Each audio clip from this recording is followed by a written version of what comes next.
Now we wait. My back is killing me all of a sudden.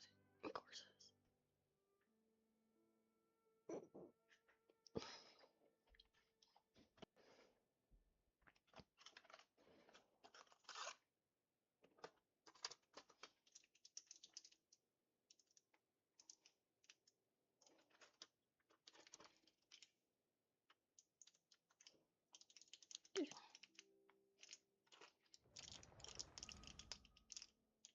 There it goes.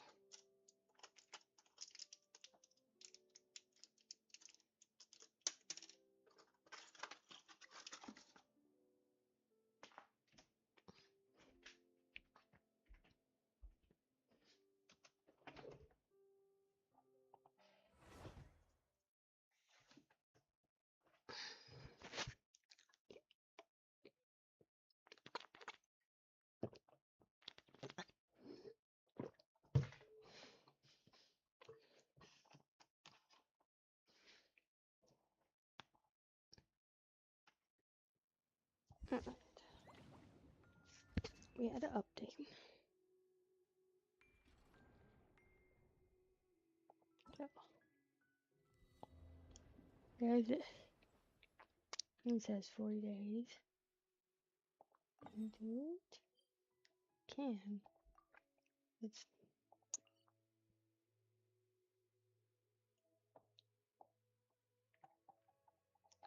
I can even teleport over that way. It's over here.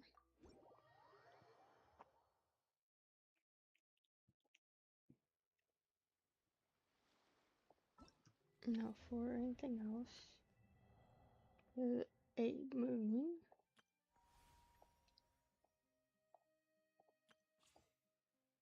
We'll test things. That. We have that. Onwards. We have work to do.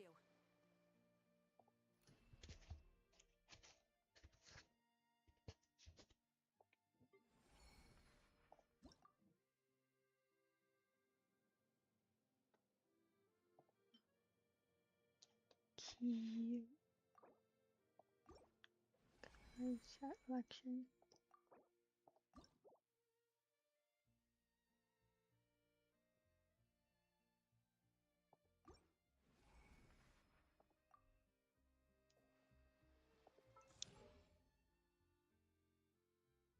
Alright, we have a solar sign.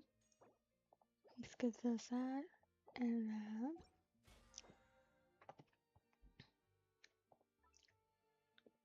If I want this over that, and maybe this over mana.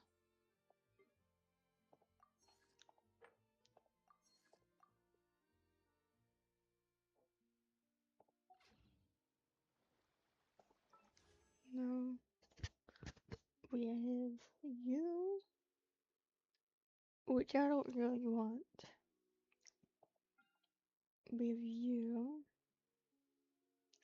Chicken, I don't think I really want.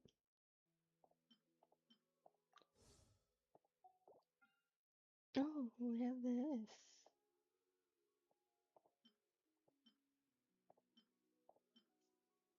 Oh, he's cute. I want to confirm that one. Right. And when we have more of these, we'll roll this one, because I want this one. Also, I was thinking, It's time to move on. We shouldn't stay here. be very hard and very annoying. But what if we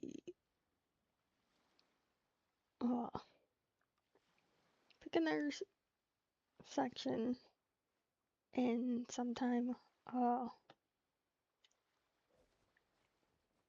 do a quest of having to walk everywhere and not teleport.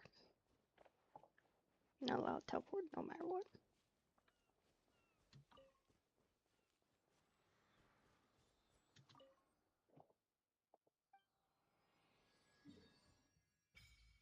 Let's unlock this reason.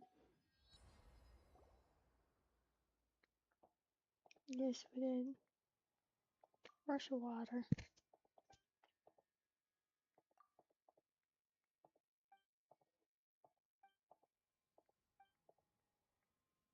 So, I'll fish you up again.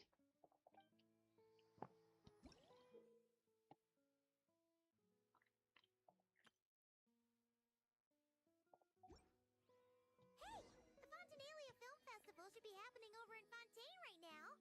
Wonder if our friends at Musketeer Pictures are taking part. Let's head over and check it out.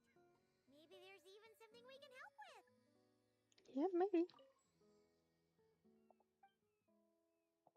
I didn't. We do actually have one, which is hilarious.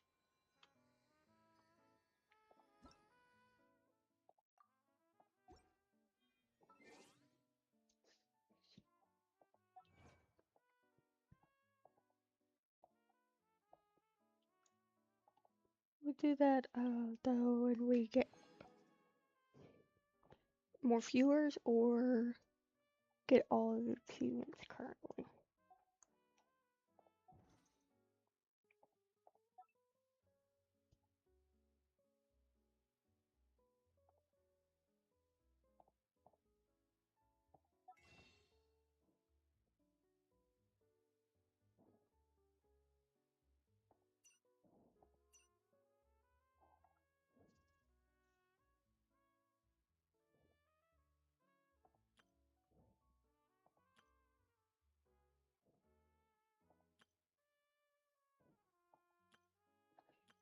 I had to change the thingies. No. What was I?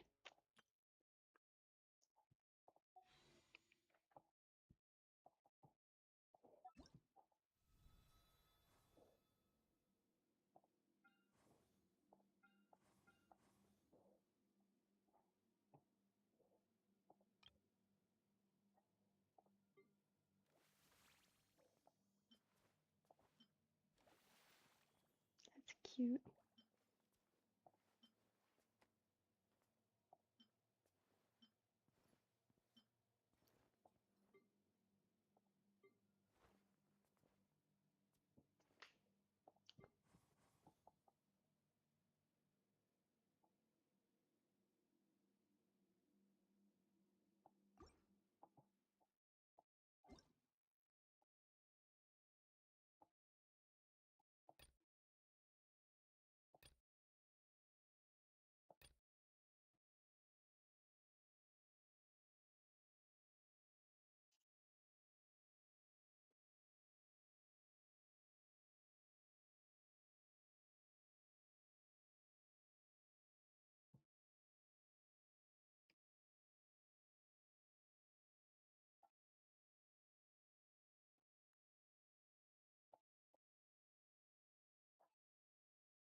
Taking all the night.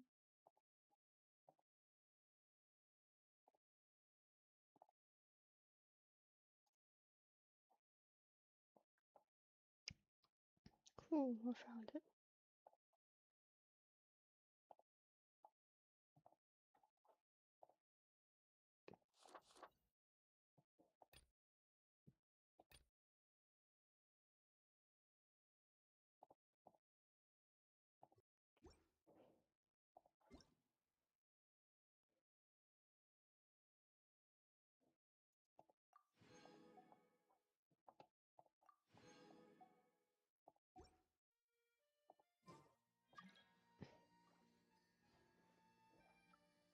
How many where are we at now?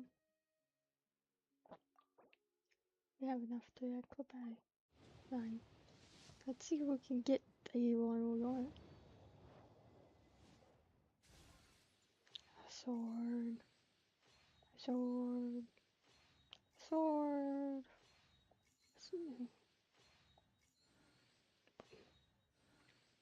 Gonna just get weapons.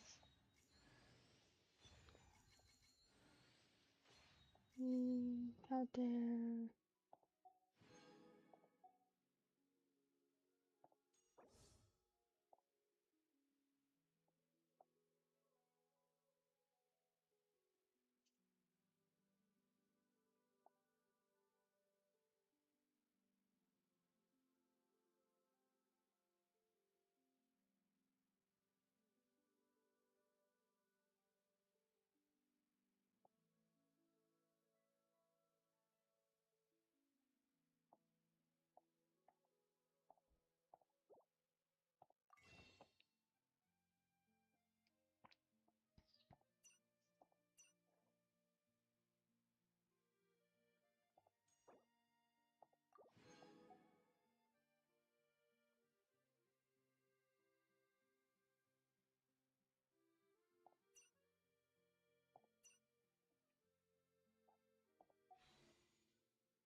And now we need another 1040.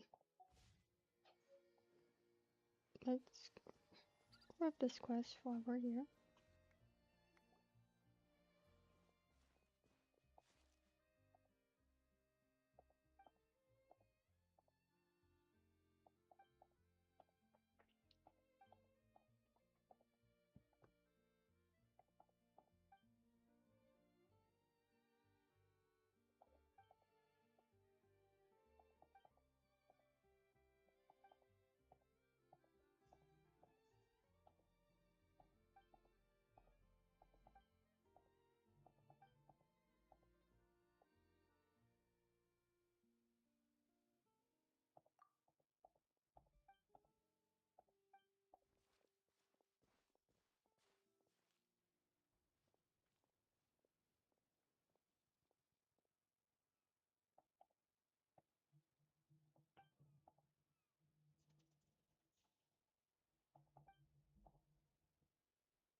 Wind, hear me.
Dear girl.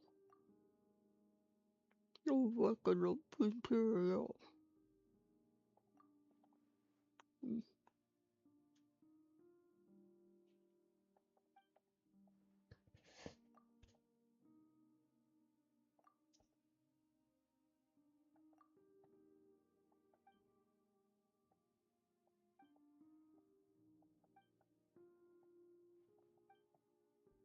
Come with me, Imperial.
Remember a promise.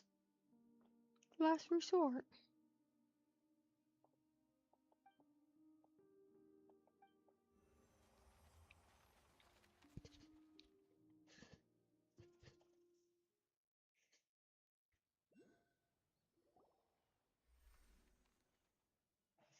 Wake up.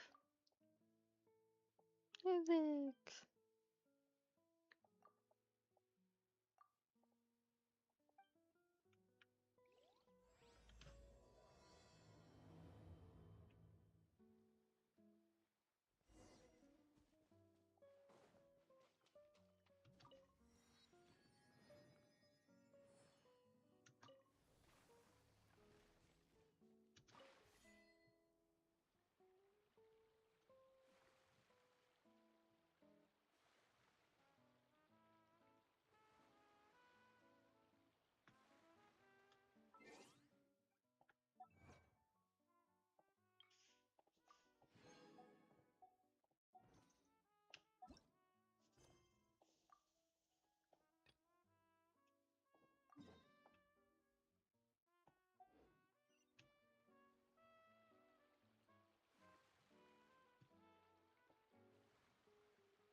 Let's go Welcome out. to the Clementine Line Aquabus.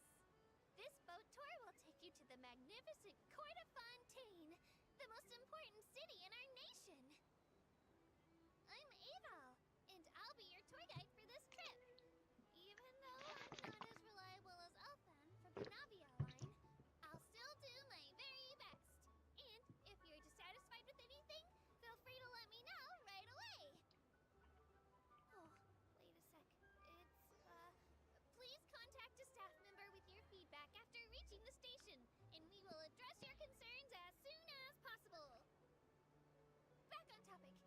The destination of this trip will be the Court of Fontaine. If you'd like to learn more about the latest technological developments in Fontaine, the hottest new trends in cuisine, or upcoming sensational trials, please subscribe to the Steambird.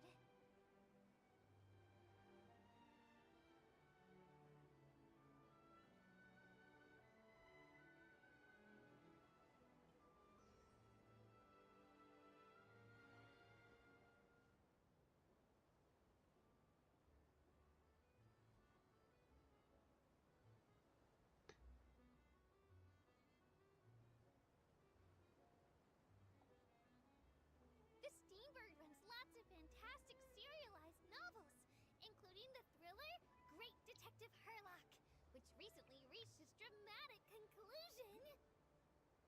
Right at the very end, Herlock faces off against the real mastermind, revealed to be the assistant, Miss Jacoba, in a duel at the old site of Lilia Cruces Ordo. I couldn't stop my feelers from shaking. Oh no, did I spoil it for you? Oops. Anyway, coming up ahead on your left-hand side is Miracy Village, the hometown of all Melusines, myself included. It's deep below the ground, just over there.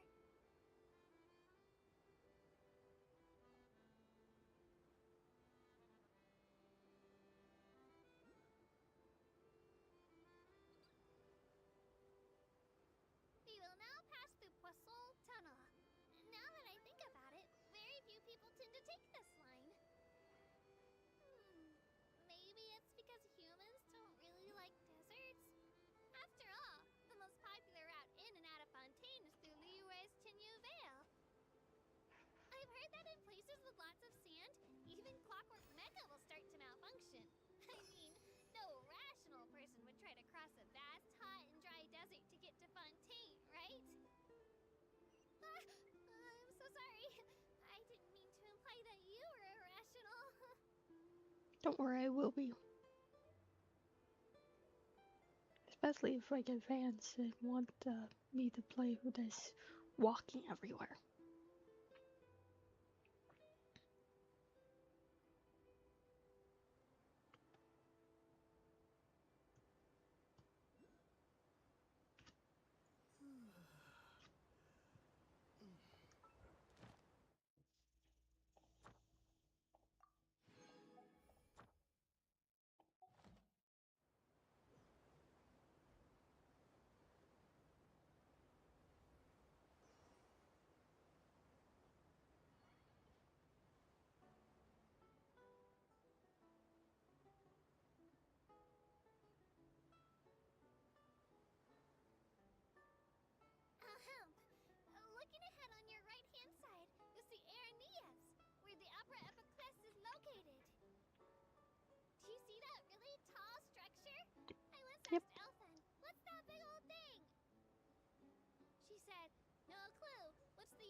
disobeying the rules. Maybe it's a bit late for the disclaimer. Anyway, I'm happy you've had an incident-free journey today, and it was my pleasure to serve as your tour guide for this trip. Thank you!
Here I am in.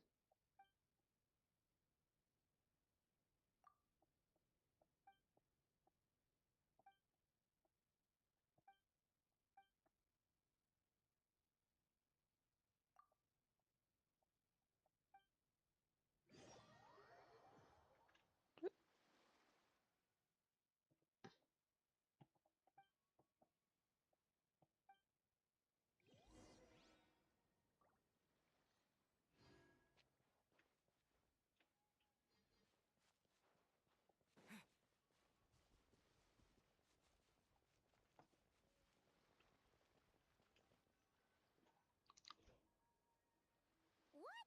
Is Paimon seeing things? Is that a Dodoko?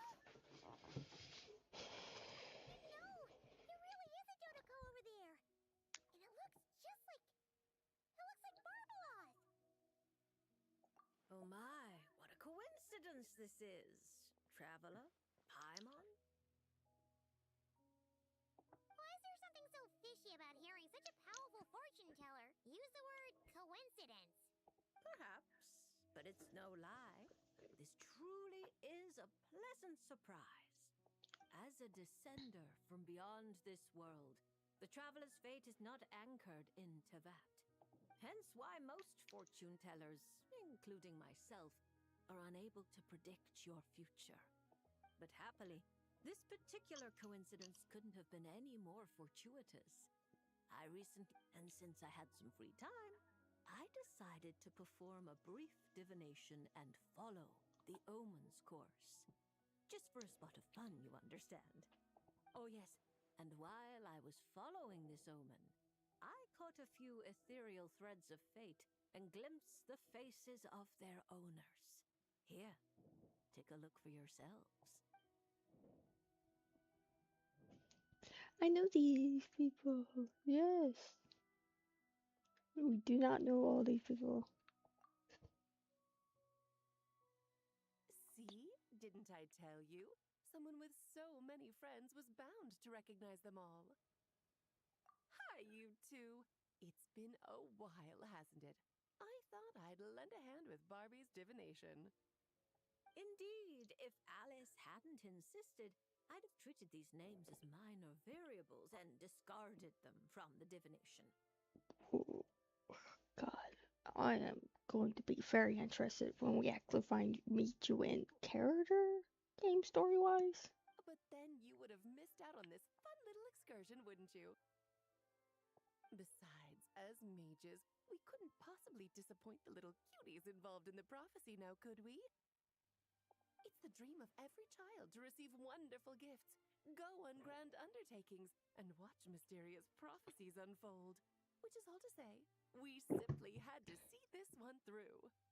And there's no point arguing with Alice. Anyway, if I can gather these minor variables together, I should be able to adjust my divination. So here I am, seeking them out, and if possible, offering them a little fortune-telling. I don't have time to go around divining things like that, but I'm sure it won't be long. Is that why you've set up this stall? So you can sit and wait for them to arrive? Don't worry, I'm not just sitting around twiddling my thumbs. This Dodoko is simply a stand-in. I'm still working on my research. That's right.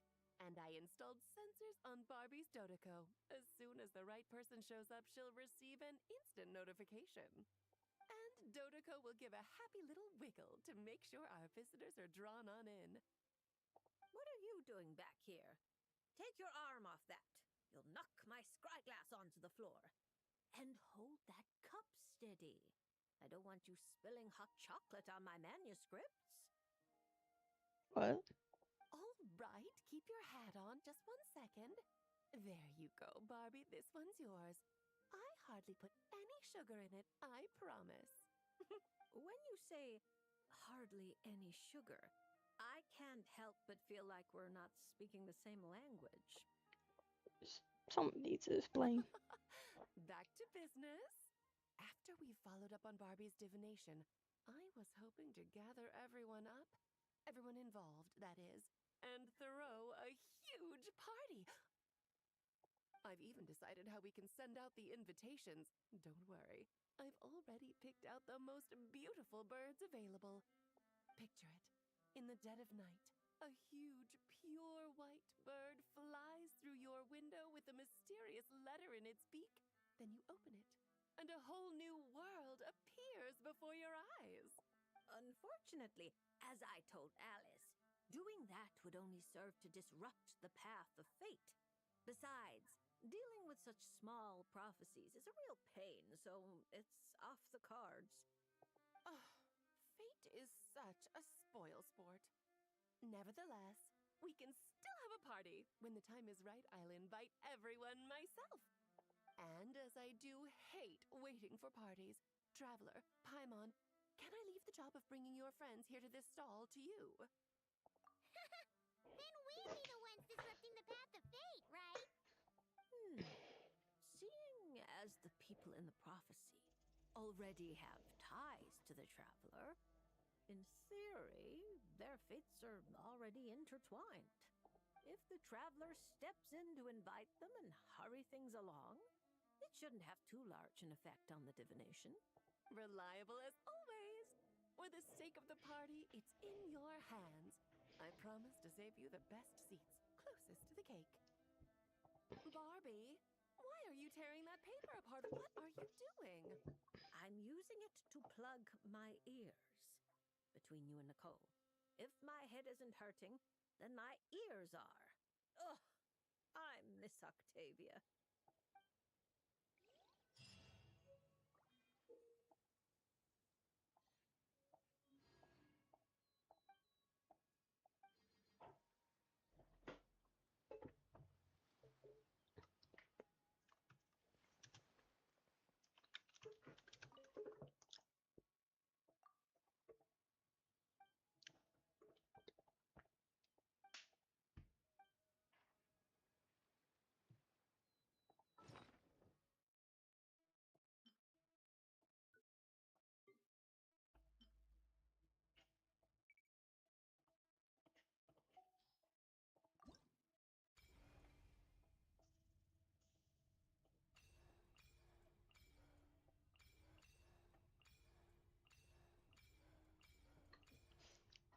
We're here for nothing.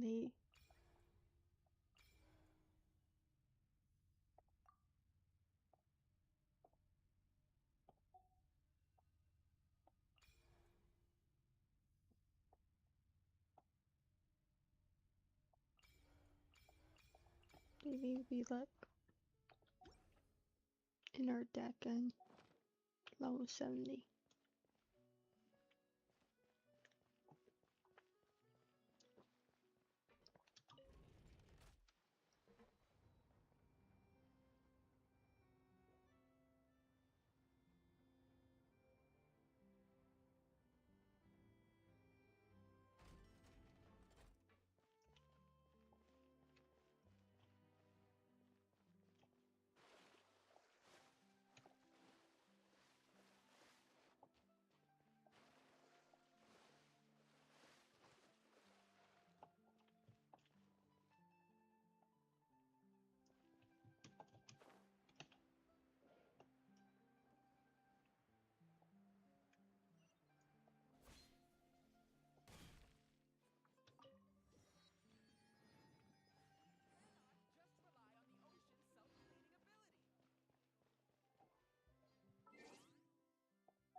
This one.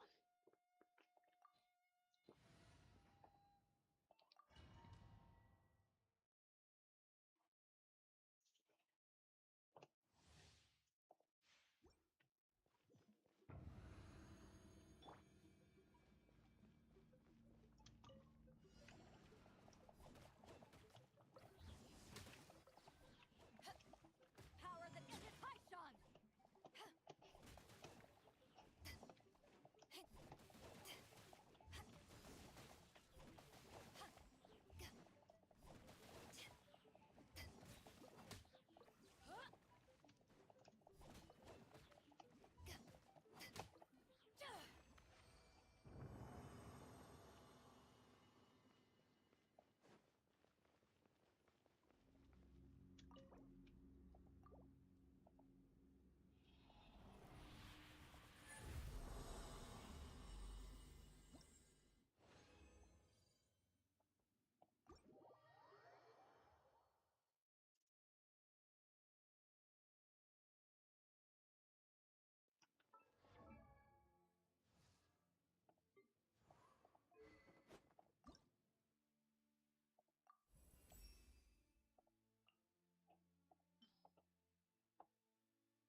Yeah, but there it is. And we should be good enough for, I think, the quest we were doing. Investigating here.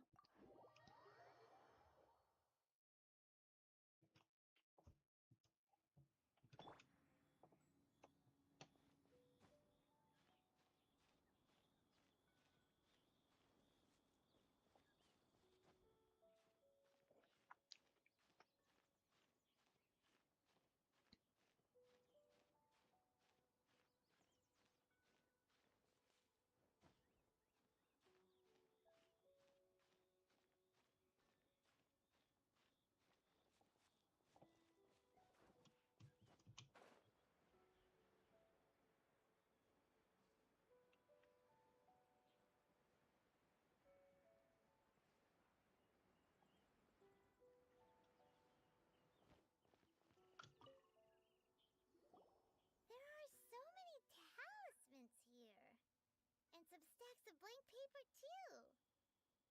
Paimon's seen this pattern before, but where? Oh, Paimon knows! It looks just like the sigil of permission the child gave you. But how did a relic of the Adepti end up in the hands of someone like Child? Oh, that's right. Cloud Retainer said that when the Lord of Geo created the sigil of permission, it wasn't to be used as some old relic. Talismans like that were once used in the Archon War to channel divine powers. Maybe the Fatui are copying the sigil of permission in hopes of achieving a similar effect. Being able to channel divine power in battle? That sounds pretty dangerous. And the plot thickens. We'll need to keep an eye on Child, that's for sure. Alright, that's enough sticking around here. We gotta go meet up with Zhongli soon. The last stop on our rite of parting preparations tour is Dihua Marsh. Let's go! Paimon hates being late.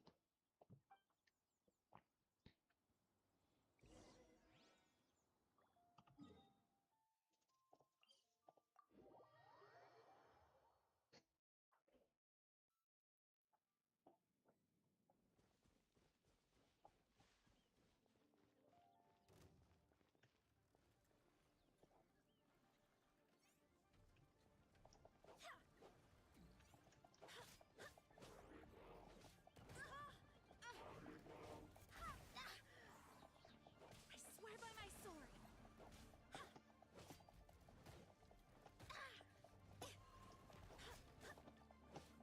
School is blood!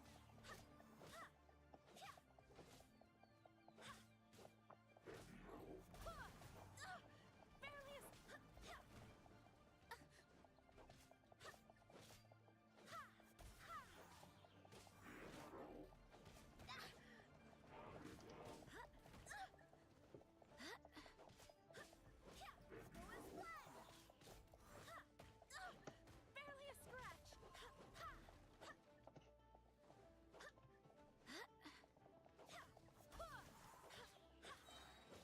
Wit, hear me! Barely a scratch! Barely a scratch!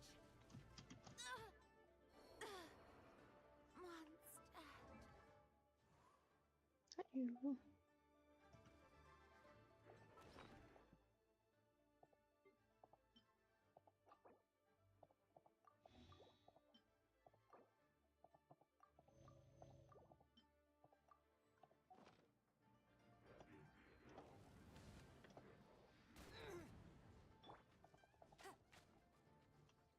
No one escapes my sights!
Right on time. I myself only arrived moments ago. Did you enjoy your visit to the Jade Chamber? It was so big and pretty and expensive. Paimon's never seen such a fancy schmancy place before. Indeed. It's second to none in all of Liyue. Then you met with Ningguang, I trust? What did you talk about with her? She's super rich and so generous. Paimon thinks she's very friendly. Business as always. Yeah, his take on Ningguang is quite different from Paimon's. He thinks that even the tactless Yuheng is more trustworthy than her. Oh, so you also met with Keqing then? What did she have to say? She said the time of the Adepti has long passed. If even the Liyue Qixing don't want to face that truth, then what future is there for Liyue? No respect for the divine. Indeed, contrary to the ever-bold Keqing, Ningguang is more of a businesswoman at heart, though they are both members of the Qixing. Although she's friendly, there's no way of clearly discerning her true intentions. Yes, she has only relied on herself to rise to her current position. No ordinary person could ever achieve that. It's said that she's the one behind the constant expansion of the Jade Chamber. It's the second most important thing to her. Even if she ever gave up the position of Tianquan, she would never give up the Jade Chamber. The Jade Chamber is only second. What's the most important thing to her then? Why, Mora, of course. All Ningguang talked about was the Fatui this and the Fatui that. She said that after Rex Lapis was murdered, the Fatui have constantly been trying to sink their fingers into Liyue, and that they aren't to be trusted. That is how the Fatui have always been. It doesn't surprise me in the least.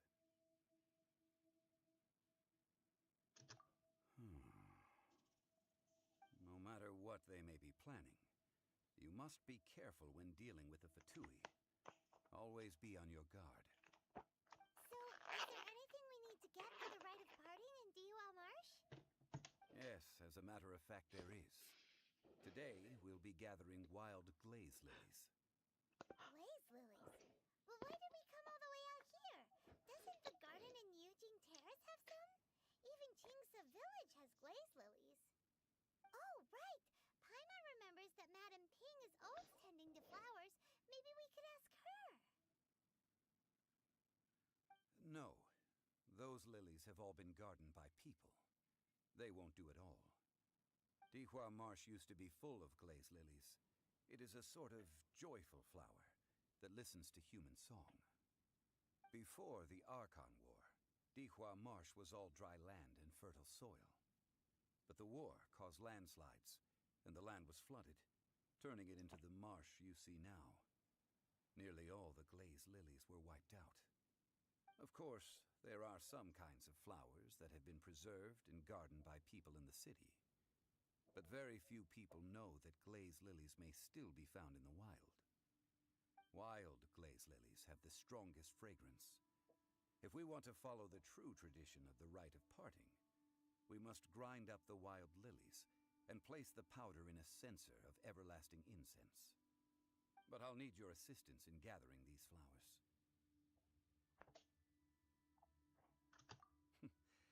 That's correct. Your singing will surely bring out the strongest fragrance from the flowers. So how good is your singing? Really? Why doesn't Paimon believe you? We'll only know once he starts singing.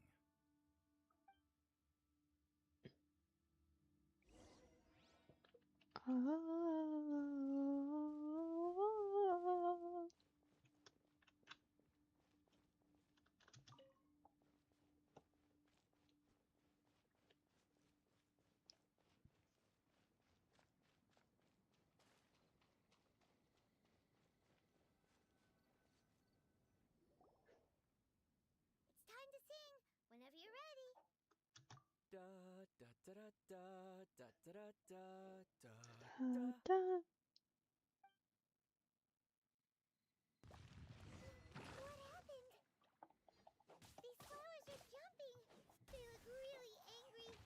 Is it because you sang a song from Mondstadt that they don't understand here in Liyue?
This little monster is known as a whopper flower. Strange. These petals look interesting. The glaze lilies used as a disguise were buried with the whopper flower for too long. The result seems to have surprisingly potent medicinal value. Let's collect what we can of these petals. Well, that's nice and all, but will those petals be useful for the rite of parting? Unfortunately, no. That's so lame. Excuse me. Are you searching for glaze lilies? Oh, hey, it's... what's her face? Paimon can't remember. Yangu? Who's that? Damn it. You've completely forgotten my name, haven't you? Ah, that reminds me. How was your visit to the Jade Chamber?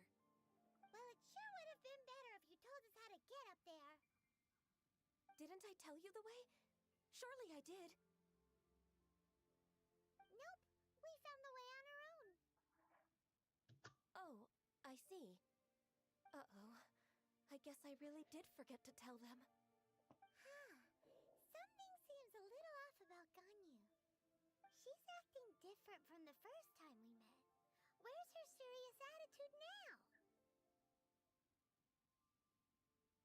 Ah, well, I met you at that time as an emissary of the Tianquan. But now, I am simply out on a stroll to see the flowers. You came all the way out here to see the flowers? Why not just enjoy the gardens of the city? Yujing Terrace is where Rex Lapis parted from this world. If I strolled through those lonely gardens now, I wouldn't be able to bear it. Whenever my duties take me near Yujing Terrace these days, I draw the windows to block my view of the gardens. Oh, sorry, we shouldn't have brought it up. No, it's quite all right. I just haven't processed my emotions yet. When the Archon War came to its end 2,000 years ago, the first iteration of the Seven would gather in Liyue and drink with Rex Lapis. But 5 of those original 7 had already passed before Rex Lapis. It's truly a changing of the guard. Yes, now that the spirit of Rex Lapis has returned to the heavens, only Barbados of Mondstadt remains of the first 7.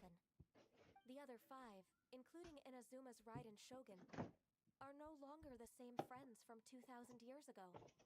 Of the current 7 Archons, the youngest is Sumeru's god of Dendro. She is merely 500 years old, whereas Rex Lapis was more than 6,000 years old at the time of his passing. This means that Liyue had been under Rex Lapis's rule from the moment it was first founded 3,700 years ago. The city has never had to bid farewell to its deity. So what do you think of this farewell? Huh? This is a little sudden. As a mortal, I've never dared to imagine Liyue without Rex Lapis. But as an Adeptus, I think I will eventually come to grips with reality. Since Rex Lapis has passed, the time of Liyue's contract with the gods and Adepti has now reached its end. Huh? Did you just say, as an Adeptus? Yes, I am a mix of human and Chilean. Adeptus blood flows through my veins. I fought for Rex Lapis and the city of Liyue during the Archon War. After the war ended, I signed a contract with Rex Lapis and took the position as secretary for the Qixing. I've continued those duties to this very day. Amazing.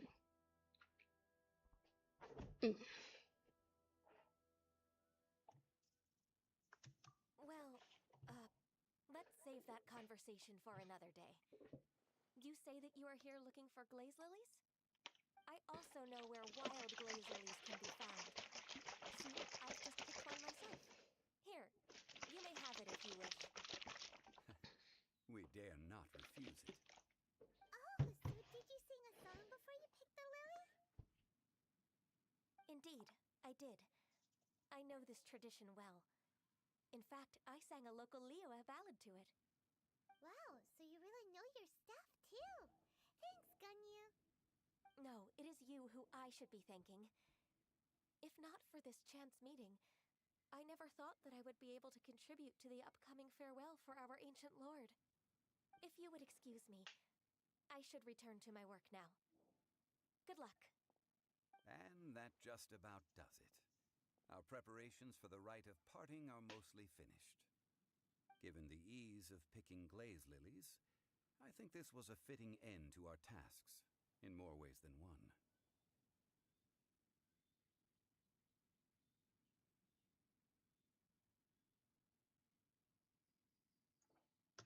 Yeah, Paimon can already imagine him starting a business in Liyue. I've had enough ventures in my life already. Beginning a new undertaking is always difficult at first, and requires no small amount of effort. And once business is at full steam, the stress of it all only wears away at you over time.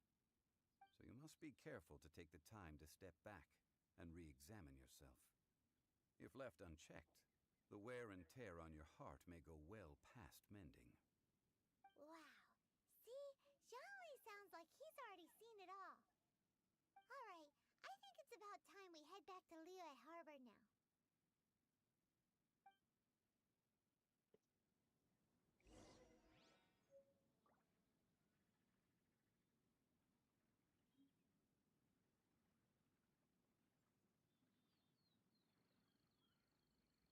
It's hard to remain on dry land for so long. Never quite seem to get my land legs back.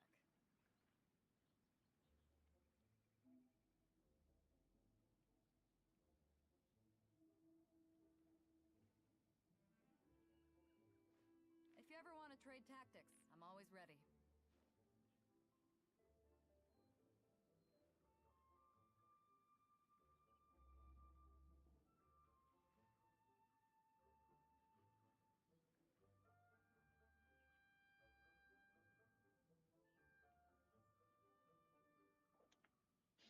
Alright.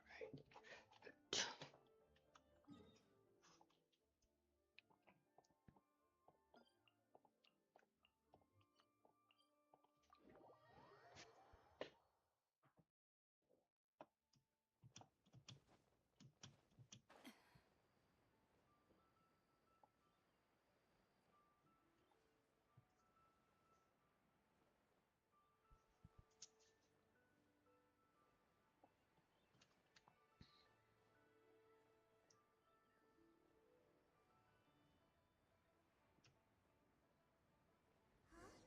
What happened? The city gate is swarming with Millilith and... the Fatui? This atmosphere is highly abnormal. It seems as though something big has happened.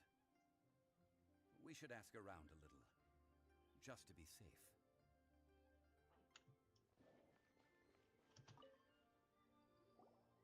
Ah, you're the consultant to Wengsheng Funeral Parlor. Mr. Zhongli, I presume. The Millilith are watching our every move now. These are desperate times. We mustn't act rashly. Desperate times? The Adepti of Joyun Karst are finally on the move. Do they intend to exercise force? Most likely. I've heard that some members of the Qixing have already gone to meet them. Well, I say meet, but it's more like they're attempting to stall the Adepti outside the city. However, both sides were quite obstinate and hit an impasse. It seems inevitable, given the current situation. The Adepti do not acknowledge the Qixing. They only acknowledge the contracts of the Geo-Archon. If the two sides come to blows, Liyue Harbor will be in no position to stop them. Surely the Liyue Qixing are not the sort to give in so easily. Their boneheadedness is known throughout the lands. Yet it's because of that obstinacy that mortals and Adepti are now on the verge of conflict. And what now? How is it that the Fatui have come under fire? That's all Ningguang's doing. She proclaimed that in these tumultuous times, the Millilith must rein in the actions of the Fatui. Only now do they want to start keeping tabs on us? That's the Qixing for you. Anyway, Mr. Zhongli, you're one of Child's close associates. Please understand that your actions will reflect on us. Don't let anyone catch you off guard. It looks like things are about to boil over in Liyue Harbor. Do you intend to use your neutral identity as an intermediary between both sides? Or will you use your sword to turn the balance? Neither path is an easy one. Oh, by the way, Mr. Zhongli, we've heard that the Wangsheng funeral parlor has also been caught up in all of this. They're currently squaring off with the authorities at the gates. Things are taking a turn for the worse. I'm afraid I must leave now to handle things back at Wangsheng Funeral Parlor. I hope that Master Hu has been able to keep things under control for the moment. Consider your next course of action carefully, traveler. If you're trying to prevent an explosion, it may be wisest to look for the fuse first. Having connections with the Fatui seems to be quite the double-edged sword. So what does Zhongli mean by looking for the fuse? Oh, Paimon gets it. If there's anyone that wants to see the whole city turned upside down, it's definitely him. He must be waiting for the moment when no one is watching to do something really bad. But where could we find him now? Where would he go at a time like this?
Ad Astra Abyssal. Thank you for completing to Put on the Alcor. Ad Astra Ab.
The golden house? It looked impressive enough from the outside, but who would have guessed that it was even fancier on the inside? And so full of mora. This is where all of Teyvat's mora is minted, right? In that case, maybe they won't notice if a few mora go missing. Oh, so it's a trap! Tricky, tricky. Good thing Paimon's got you here. But even if we can't take any, we can still have a closer look, right? Or better yet, take a nap on top of a mountain of mora. It's like a dream come true. Oh, right. Back to business. It's quiet. Too quiet. Surely someone's gotta be guarding something as important as the Exuvia. Huh? Look! What happened here? Uh-oh. Paimon smells trouble. Quick! We have to go make sure that the Exuvia is all right.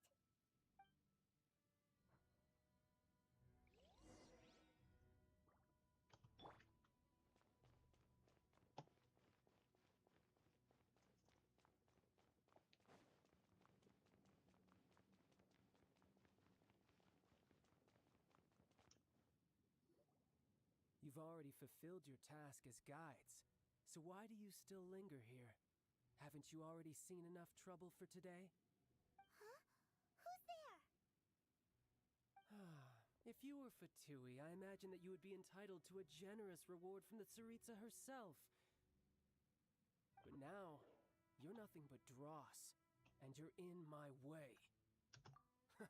Although I'm deeply grateful to you that I was able to effortlessly find this secret location, don't you think that trying to stop me now would just be wasted effort? Stopping the Mora Mints, hiding away the Exuvia. The Chising are really pulling out all the stops this time. So you've been planning to take the Gnosis from inside the Exuvia all along? As one of the 11 Fatui Harbingers, it's my duty to see the will of the Tsaritsa fulfilled. She will get that which she desires.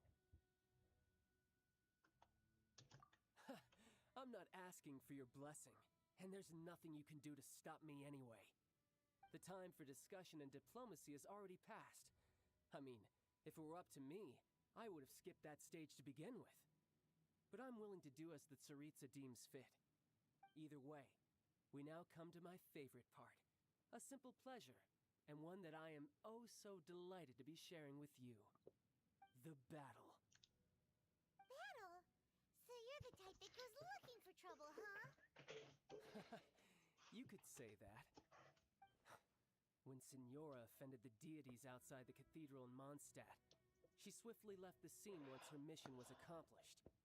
Instead of confronting you directly, she chose to rely on the snow and ice to make her escape. She wouldn't want the knights to come running towards the sound of battle now, would she? When she faces a worthy opponent, she will prioritize her mission, weigh the outcomes, and consider the consequences of her actions. But as for me, the greatest pleasure of being a harbinger lies in crossing blades with strong opponents. We won't let what happened in Mondstadt ever happen again! Oh, so you intend to fight me? Good. I won't kill you, traveler. I'll just play along, to feel the thrill of battle. Besides, you could never defeat me, not even in your wildest dreams. But hey, try to relish the fight anyway, because if you ask me, without that, what else is there? Fighting talk, I love it! Now let's see you live up to it.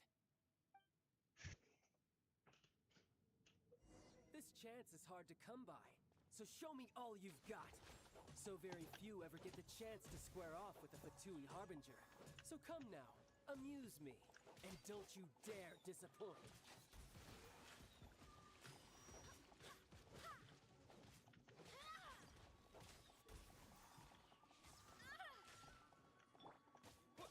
Disappear! Windblade!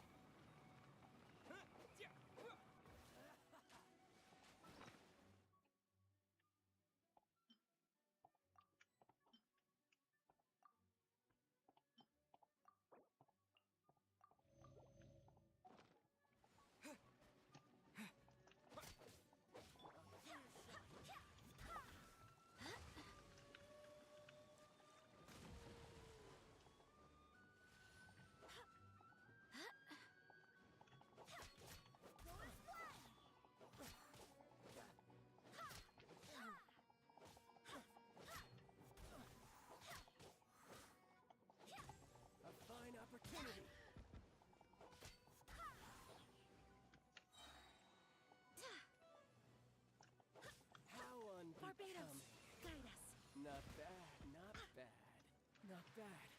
You've got a trick or two. Haha, good. No wonder Senora was so wary of you. Well, that just means I can go all out. Brace yourself. This is about to get tough. Now, show me what you can do against the might of a Harbinger. All you do is run. Who is one?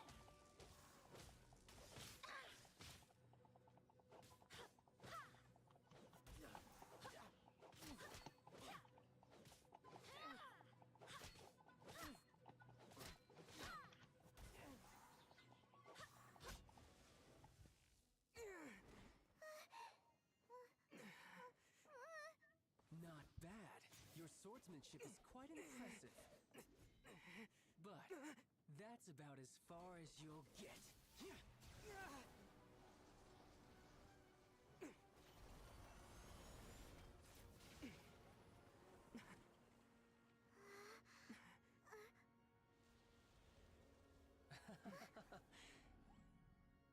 Didn't think you had that card hidden up your sleeve. You were just playing us to get close to the Exuvia! Oh, quiet down. Stop acting like some wide-eyed recruit. You've seen this world. You of all people should know. This should have been expected! Well then, I'll be taking Morax's Gnosis now. Huh? I see. Well, this is most unexpected. You beat me to it, didn't you?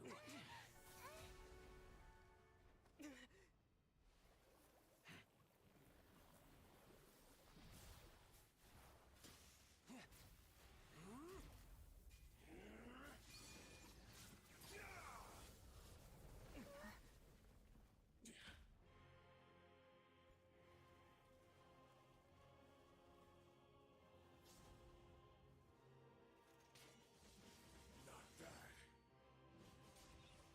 But this is going to cost you! Yeah!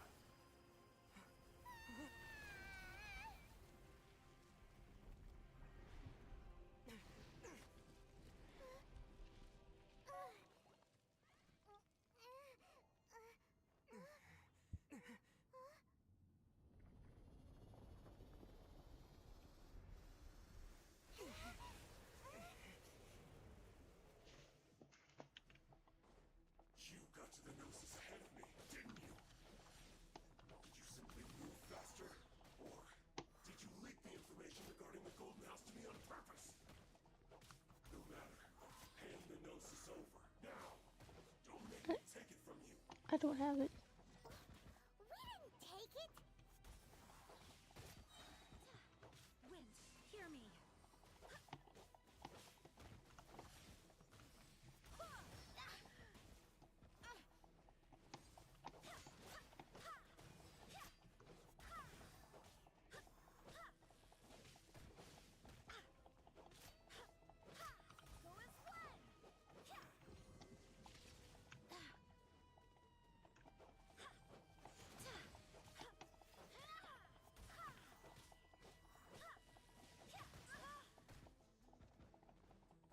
Who is one?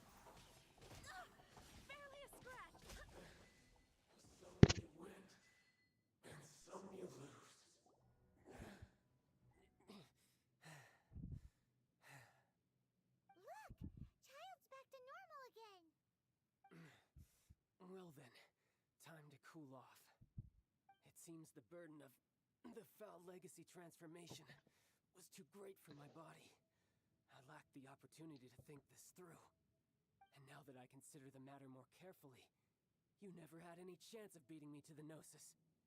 You had no connection to the Gnosis, no matter where it had been taken. That's what we've been trying to tell you! We didn't take it! Your show of ability today far surpasses that of Senora's initial assessment of you in Mondstadt. Tell me, how could that be? You already know the answer, don't you? I can see it in your eyes. But if that is a secret you wish to keep, I guess I'll just have to curb my curiosity. This battle has already left me satisfied.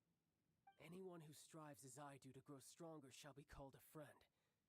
even if our friendship can only be shown in battle against one another. Pretty sure that's not the normal way to make friends. Unfortunately, I must bring this amiable conversation to an end. My quest still beckons. Given that the Gnosis wasn't taken by anyone, then we must look once again to the beginning. Perhaps it was never in the Exuvia to begin with. In fact, it might be that the Exuvia was just a diversion of sorts. What? So you mean that... Yes, it appears so. Interesting to say the least. It seems that the guardian deity of the capital of commerce is also well versed in little maneuvers beyond the boundaries of contracts. As such, we must now look to our backup plan. Backup plan? I had hoped it would never come to this, for the weak will be swept away in the process. The truth is, the world belongs to those who pursue strength. I seldom willingly involve myself with the weak. Unfortunately, we cannot be picky about our methods as Fatui Harbingers. Children must all learn to eat their vegetables sometime. So what are you planning to do? I will awaken the god that lies dormant beneath Guyon's stone forest. A god? Osial, overlord of the Vortex, who was defeated by Morax, the Geo-Archon in the Archon War, and who has remained pinned beneath the waves by the Geo-Archon's stone spears ever since. If such an ancient god were to be unleashed upon Liyue Harbor, defenseless without the protection of its deity, do you think the cunning Rex Lapis would just stand aloof and watch the ensuing destruction? But the Archon War ended 2,000 years ago. How can an ancient god appear in a world now overseen by the Seven? Simple. I've already prepared the means to awaken it. Hey, those are sigils of permission! Oh, Paimon remembers now. The Fatui have been researching them. Indeed. The one that was given to you was just a byproduct of our research. With the power of so many sigils of permission concentrated in one place, along with that which was bestowed upon me as a harbinger by our Tsaritsa, breaking the subduing might of the Geo-Archon spears for a time should be no obstacle. Using the powers of ancient gods in such a situation fails to interest me, and is largely against my principles. But knowing that such an action will not only force the Geo-Archon to show its hand, but you as well, that makes matters a little more intriguing.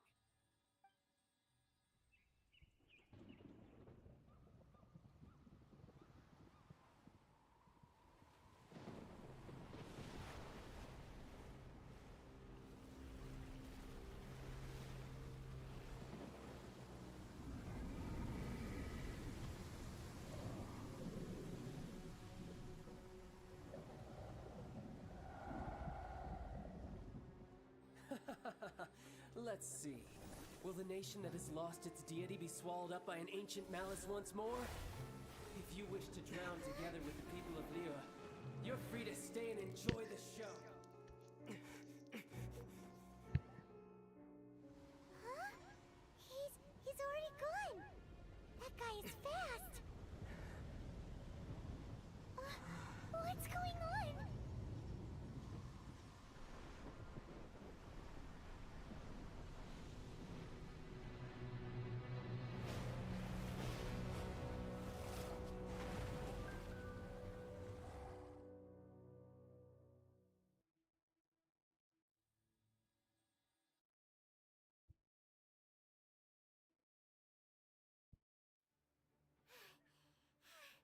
Paimon's exhausted. If we hadn't happened to see the Jade Chamber flying over just as we came out of the Golden House, we really wouldn't have known which way to go. Do we make it in time? Is the Overlord of the Vortex still in the sea? It hasn't destroyed Liyue yet, has it? What are you doing here? Huh? Hold on. It's the Adepti. What are you doing on the Jade Chamber? Paimon thought you were arguing with the Chising. Is the fighting over?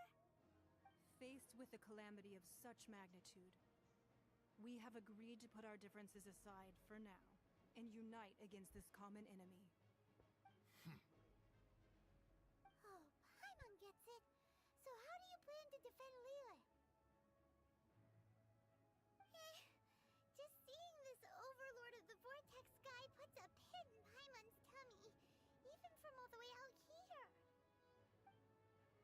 It's not just you. We've got new Millilith recruits who can't even stand at attention without shaking. The force of an ancient god's presence seems to be too much for ordinary people to handle. Which is why we must stop that monster before it gets any closer to Leeway Harbor. So the Archon War was fought 2,000 years ago against enemies like that thing? Now that's scary. So will the power of the Chising, Millilith, and Adepti gathered here be enough to stop that god? We've already discussed this together, and our conclusion is not necessarily. What? But all of you are supposed to be the guardians of Lilith. Can't you think of something? One certainly could. Huh? The Chising did once research the matter of the Guizhong Ballista when it piqued their fancy. And as fate would have it, one who did craft the Guizhong Ballista with one's own hands is here. For what could you mortals ever learn of Adepti mechanisms? Yet, it would take one, but a little tinkering to turn this ballista into an engine of war beyond your wildest thoughts.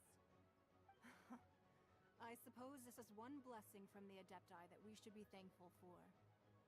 So be it. We shall use the upgraded Guizhong Ballista to fight off that god. All the Adepti here can lend their strength to man it. We haven't a moment to spare. Our battle begins now. Yep.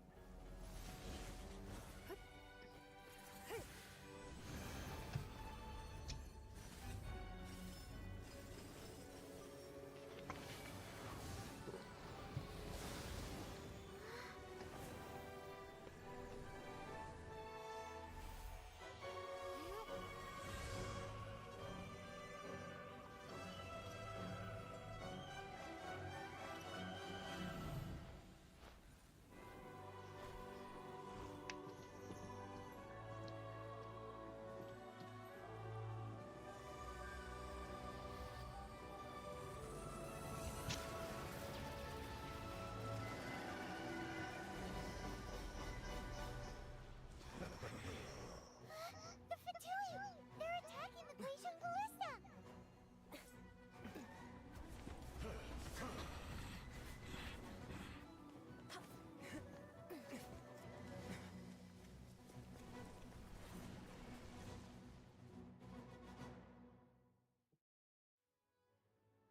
The three Adepti are manning the Guizhong Ballista. Do not let the Fatui disturb their work. All Millilith who are able, to me! Let's go help too! We Adepti have not faced a god in several millennia. Let one see what you're made of then. What strength remains within you, one wishes to witness.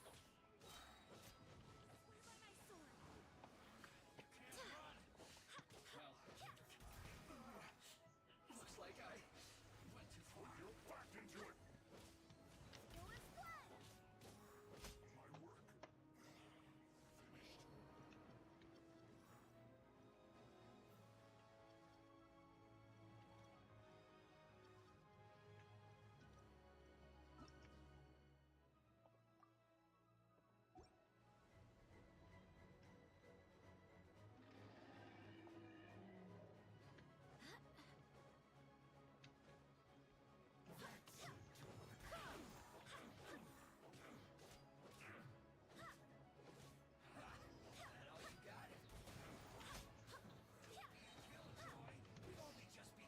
Wait, hear me.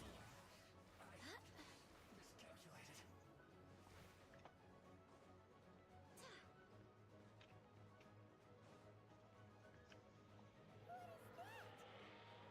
That is Osial's divine power.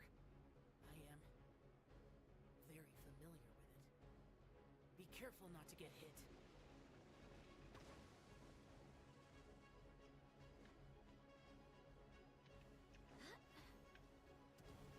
The Fatui!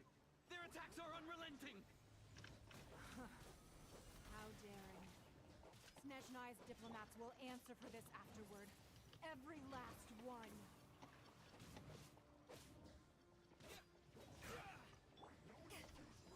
Eyes on me!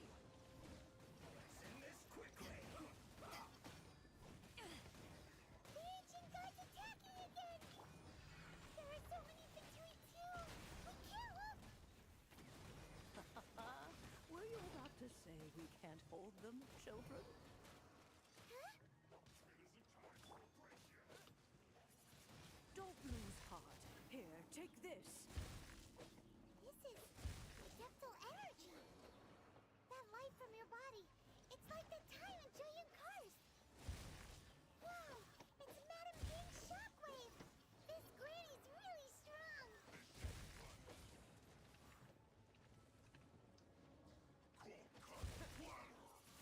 Wind blade. Time for a break here.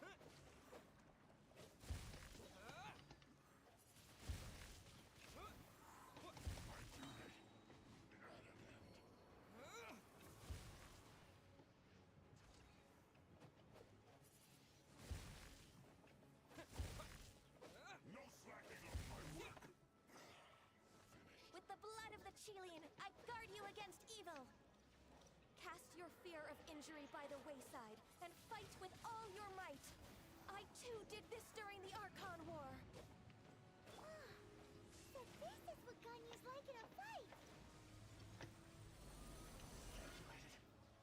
My name means swiftness. Take my power and run as I do. We're going too fast.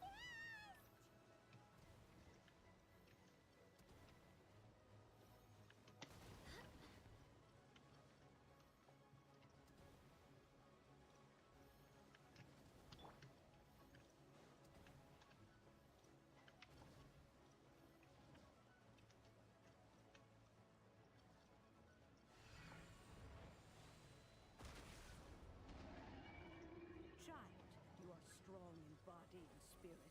Perhaps you can withstand 3 forms of adeptal energy at once. This will hurt a little. Please bear with us. Once you've adapted, try to use them in battle.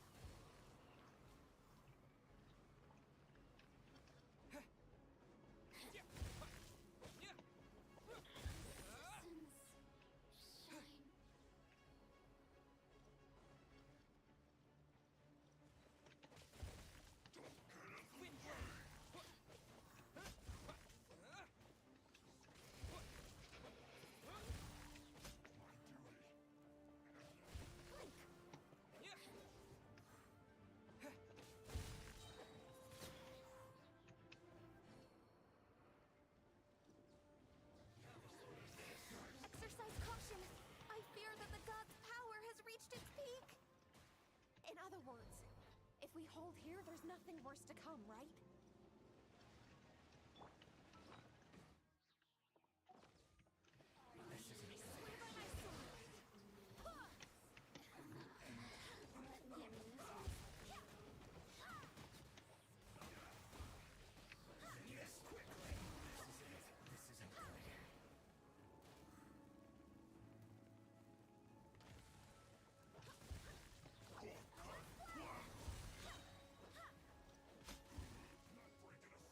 Barbados, guide us. Let me amuse myself. Look at me.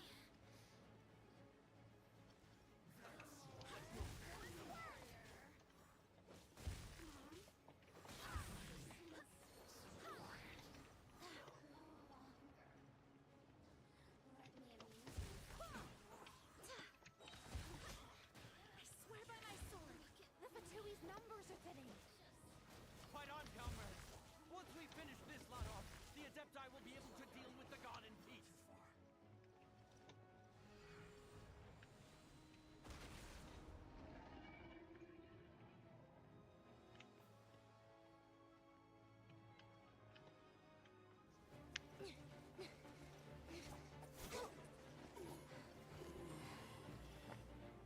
The interlopers are no more. Now we may commit ourselves fully.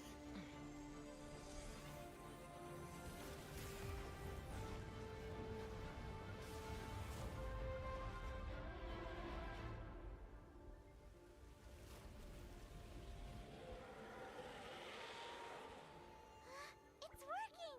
We just need to keep this up.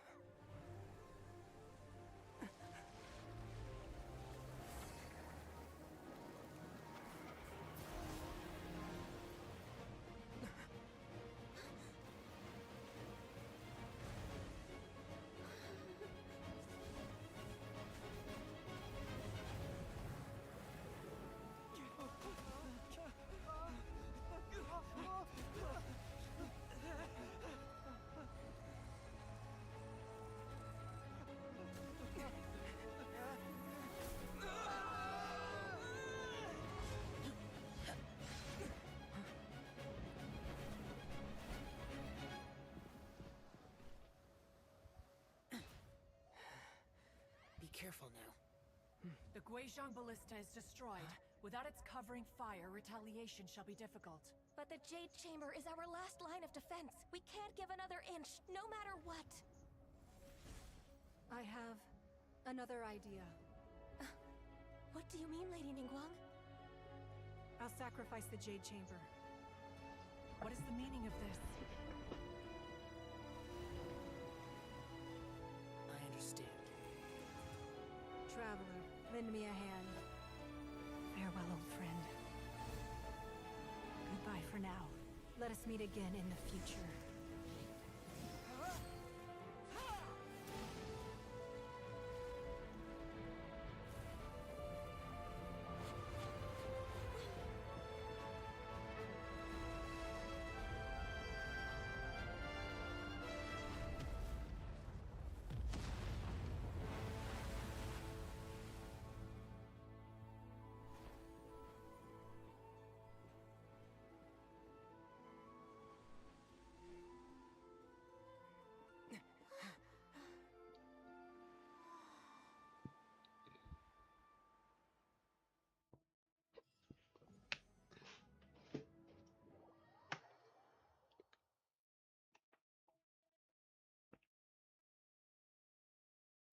Is it finally over? The ominous aura of that monster has indeed begun to fade. The effects of the Sigil of Permission last but a short time. It will be some time before the Overlord of the Vortex can make any waves again. We are indebted to you for your assistance. If the Adepti hadn't happened to be here, the future of Liyue Harbor would surely have been in great jeopardy. Save your flattery. We didn't just happen to be here. Surely you won't pretend to have forgotten the reason for which we came. Come now. There's no need for such harsh words, Cloud Retainer. I've heard that when Ningguang began learning to do business, she had already started setting aside part of her then limited income in preparation for building the Jade Chamber. At first, it was only the size of a small room, but with continued expansion, it has become the palace that lies before you now. It is a testament to Ningguang's entire life, both as a businesswoman and as the backbone of the Liyue Qixing. Seeing the Jade Chamber destroyed in the defense of Liyue means much to her. To me, such cooperation and sacrifice deserves at least some recognition, don't you agree? Well, I was really hoping you would say that such sacrifice could at least be used as some leverage in our negotiations. Thank you all for hearing me out. We know very well why the Adepti came here today. But please forgive us. We cannot yield to your wishes. Oh? 3,700 years. According to our records, the Adepti signed a contract with Rex Lapis to protect Liyue 3,700 years ago. Even to this very day, Liyue and its lands have stood the test of time, immovable as stone, just as it was thousands of years before. This is truly no small feat. But that does not mean that the Liyue of today is the same city as it was all those years ago. Do not merely cast your protective gaze upon the land. Instead, focus your sights on our city and each of the citizens that dwell within it. Are you questioning our means of protecting Liyue? I mean no offense. I simply hope that our Adepti forebears would see Liyue in a new light. Forebears, you say? One doubts you would be fit to be part of such a lineage. This morning, Rex Lapis appeared to me in a dream. What? In the dream, I yearned to tell him that we Qixing, though mortal, are equally bound to the contract. Each passing generation of the Qixing leaves many things of value to be inherited by the next generation. I also thought to tell him how the past generations of Qixing had strove under his rule to survive in our mortal world. establishing a network of contracts which has since come to be known as trade. But I dared not speak. I could only gaze at him in silence until the moment I awoke. Oh, Ningguang. Yet another perspective. What are you trying to say, Outlander? Right. That's something that happened in Mondstadt. It's a story about the Four Winds and the people of the Animal Archon. The Animal Archon sought to quell the strife between the two sides because he believed that such conflict would only scar the hearts of both, and that nothing good would come of it. Each of the 7 nations has its own scars from the past. Though your point is the very height of simplicity. As Adepti, we've become a laughingstock, to be chastised thus by an outlander who has lent us such succor. All right, all right. Didn't Ningguang suggest that we should focus on the city and each of its citizens? I know I already have, so why not see for yourselves? I apologize for appearing in full armor. I am afraid I cannot show the proper courtesies. And who are you? I am Feng Yan, a sergeant of the Millelith. I have come to extend my thanks to the Adepti. I thought this battle would perhaps be my last. But thanks to the aid of the Adepti, our forces were not as badly battered as I feared we might be. Although I am a mere mortal soldier, I promise to hold the line and never betray the grace given to us by the illuminated Adepti this day.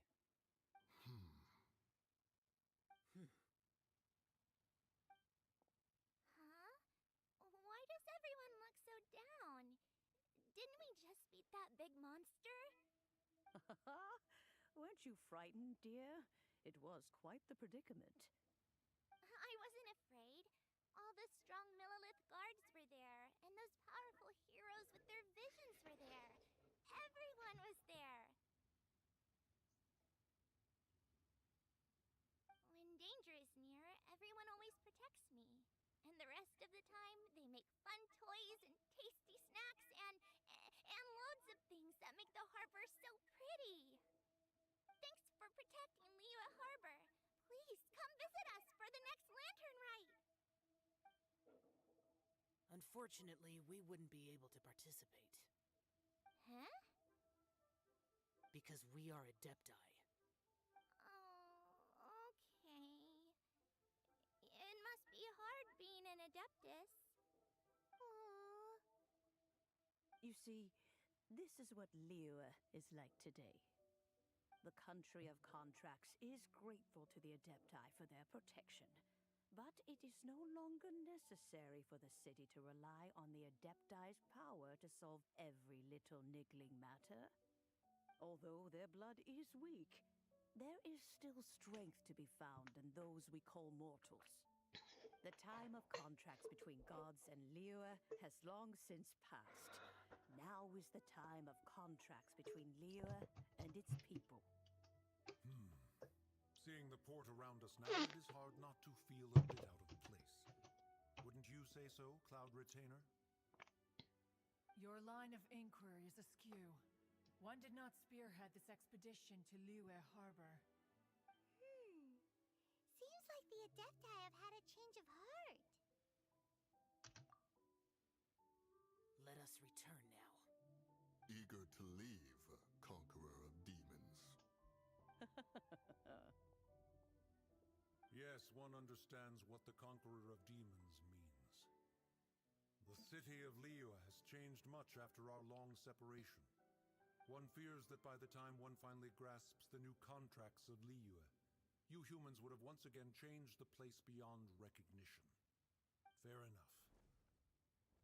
Away we shall, and return whence we came.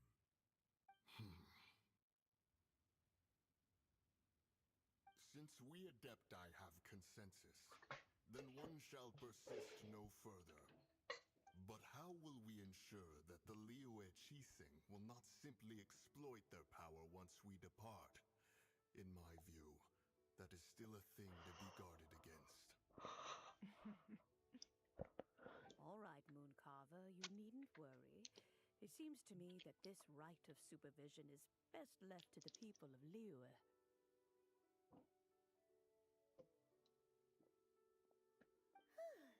Looks like the conflict between humans and Adepti was avoided.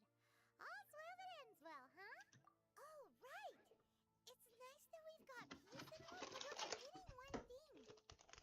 Child wanted to unleash the god so he could lure Rex Lapis out. But we were able to handle the Overlord of the Vortex on our own, so Rex Lapis never showed up. Oh, and speaking of that, don't we still need to get to the bottom of that Archon's death, too?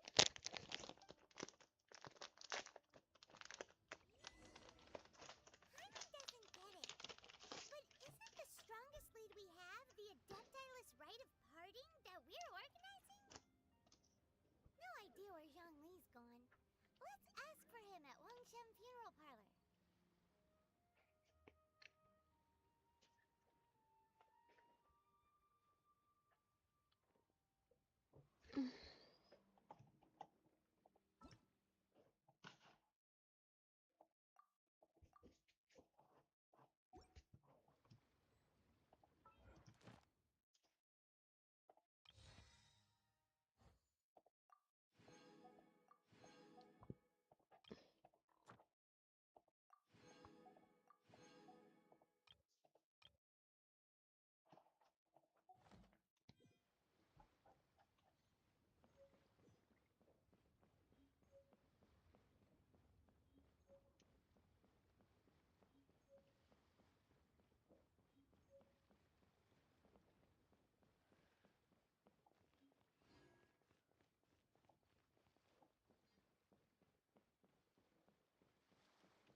What should I try this time?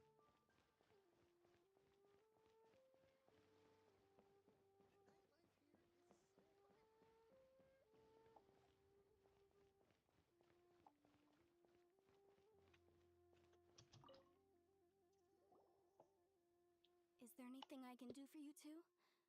I'm afraid that Wangsheng Funeral Parlor isn't in the best state to receive guests. We've come to see Zhongli. Could you please tell him we're here? Unfortunately, Zhongli isn't here at the moment. It seems he went to Northland Bank. Doesn't the Northland Bank belong to the Fatui? Last time we saw Zhongli was before we went to the Golden House. Do you think he doesn't know about the attack on Liyue? Visiting the Fatui at a time like this could only mean more trouble. We had better go and make sure that everything is okay.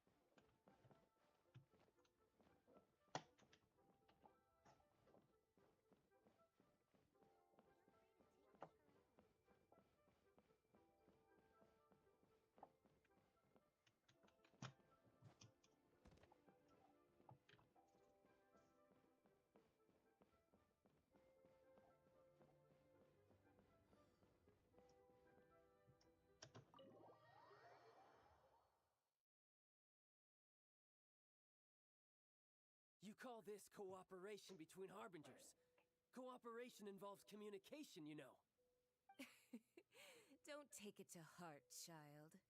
Besides, aren't you happy that you got to skip the formalities and bring chaos to the land? I'm sure you must have enjoyed that.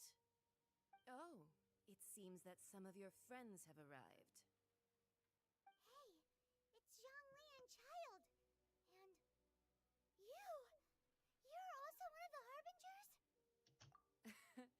It's you two. I believe we've met once before. In the city of Bards, was it? I'm glad you still remember my name. Ah, right.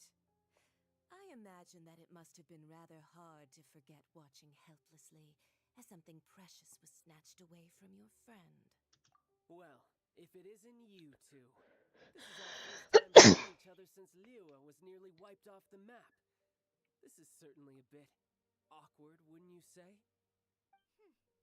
Paimon knew that we should never have trusted a Fatui Harbinger.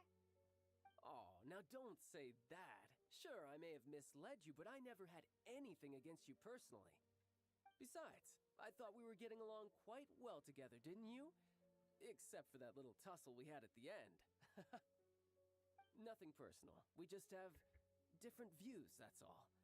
Of course, you may very well hold this against me, but that's up to you. The real deceivers here are Senora and Zhongli. Curse them for leading me on. So actually, I think... Stop wasting time, child. There'll be plenty of time to chat once I'm through here. You remember the agreement, Morax. Now, if you would be so kind. What in the world are you talking about? The contract is fulfilled. That which thou seeketh is now bestowed unto thee. For my promise is solid as stone.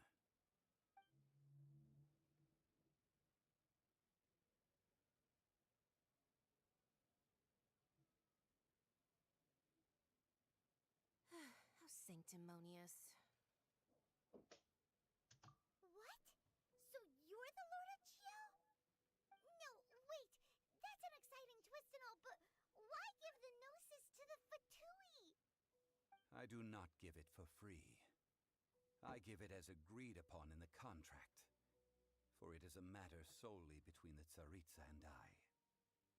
Yeah, you don't think you went a little bit too far with that whole fake death thing?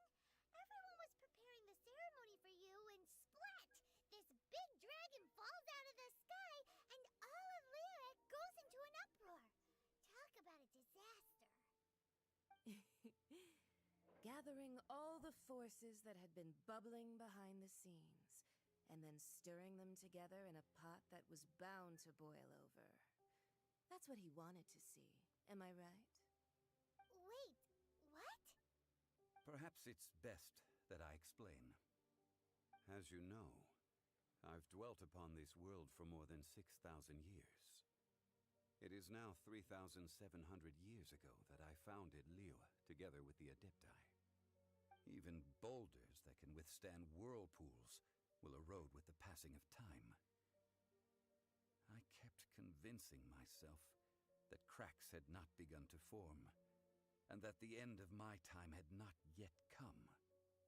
Until one drizzly day, as I was strolling along the harbor, I heard a merchant tell one of his workers, "You've finished your duties. Go ahead and call it a day." I stood motionless among the crowds, asking myself, have I already finished my duties? Oh, Zhongli. But as I began to consider relinquishing my divine role, I soon discovered that many reasons still remained to not hastily depart. Was Liyue, the city I had dwelt in for so long, already prepared to enter its next age? I decided that a test was needed in order to reveal the answer. So I feigned my own death, and gathered the cast of Child, the Adepti, and the Liyue Qixing to play their roles together on the stage that was Liyue. Indeed I was, The gnosis which I had kept for so many years suddenly seemed to have lost its meaning. That's right, which is why I continued to safeguard the gnosis until now. So you mean that if the chaos ever reached the point of no return, you would simply appear and use your divine powers to bring Liyue back under control? Of course, and it would have been all too easy for him, too. Just as a child quickly matures after losing their parents, so has Liyue matured when faced with the death of its deity. In the end, the resolution to all that has transpired was even more satisfactory than I could have hoped for. Take the Adepti, for instance. Owing to their years of seclusion, they were the least informed. Yet when faced with a crisis, they commendably showed the greatest amount of restraint possible. Not only did they manage to cooperate with the Qixing, but in the end, they even made efforts to understand the hearts of the people. Credit is also due to Signora, the emissary dispatched by the Cryo-Archon to fulfill our contract. At my request, she kept everything she knew in strict confidence. This despite the eavesdropping ears of her colleague, Child. This meant I could remain as Zhongli, even having the chance to fulfill the age-old traditions of Liyue in this mortal form. Thank you for joining me on this journey, Traveler. All of these things turned out as I had planned. There is only one thing that I had not anticipated, and that was the conduct of the Liyue Qixing. I had expected them to do no more than the Adepti, to come to the defense of Liyue. But when all was said and done, they seized the opportunity to supplant Liyue's divine protectors, and used the subsequent power vacuum left by my death to quickly gain complete control of Liyue. Huh? That doesn't sound good at all! Ha! On the contrary, I think it is excellent. I had always feared that it was too soon for them to take over from me. And it was also that which I longed for the most. As such, this is the best parting gift anyone could have given this god of old. Hey, what about me? Doesn't anyone feel the least bit of remorse for deceiving me? You've practically kept me in the dark. I think that thanks would be more appropriate. You certainly played no small part in all of this, wreaking havoc and turning the city upside down. The Lord of Geo ought to thank you for your performance, if anything. If you hadn't created the pressure of a battle between mortals, Adepti, and a god, the lump of coal resting in the hands of the Geo-Archon, Liyue would never have been able to become a dazzling diamond of a city. Huh? Just whose side are you on, mocking me like that? Are you itching for a fight? Hey, haven't you learned the Liyue saying, don't always call it as you see it? Well then, with the Gnosis in my possession, I have no use for such idle chatter. We should return to Zapoljarny Palace and seek an audience with Her Majesty, the Tsaritsa. Come, child. Fine. I'll meet you there later. I'm not sharing a boat with the likes of you. Do as you wish.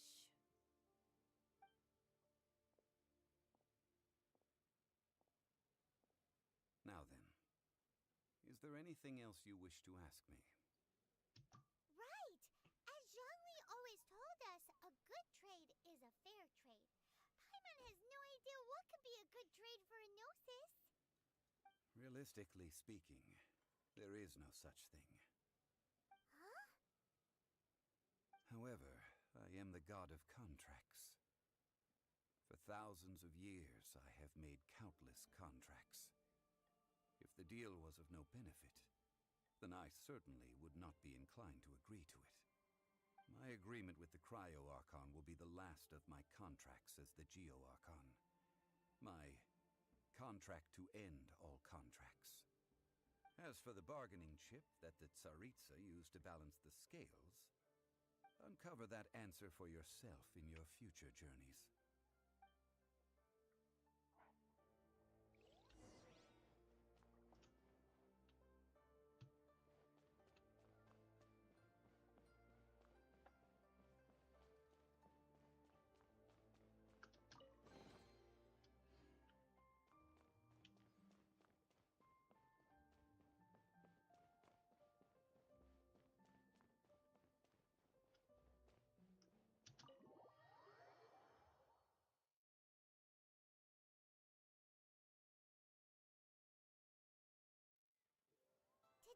the day of the rite of parting. Although the star of the show is fake, we've spent so much time trying to organize it, it would be a real shame not to go there now. Yes, it would be.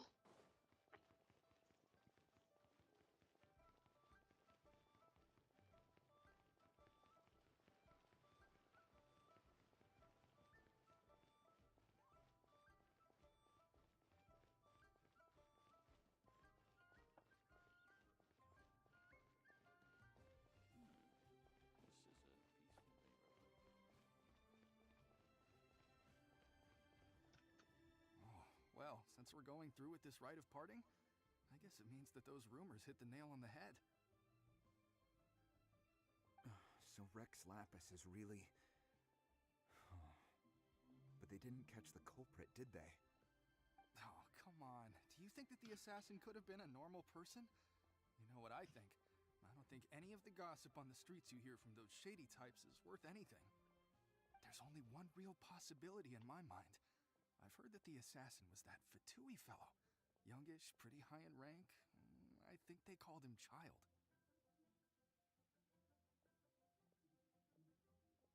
The Fatui? They certainly are very suspicious. Who knows what those greedy, crooked folks... Shh! Lower your voice. If the Fatui catch you in their sights, Rex Lapis won't be around to protect you this time.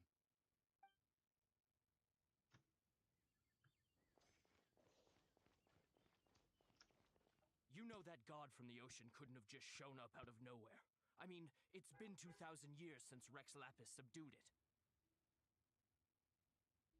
Yes, and to think that this happened right on the heels of the incident with Rex Lapis, too. Say, do you think the person who assassinated our lord and released that evil god might have been one and the same? Now that you mention it, that's very possible. Yes, it's very possible indeed. I mean, it all fits together. That person must have colluded with the evil god to harm Rex Lapis. Oh, that wicked, black-hearted scoundrel. Still, what sort of supernatural prowess must this person possess to be able to do such things? I have never heard of such a person in all my years. Ah, forget it. Guessing's no use to us. Look, the Millilith over there looks like he's about to make an announcement. Let's hear what the Ministry of Civil Affairs has to say first.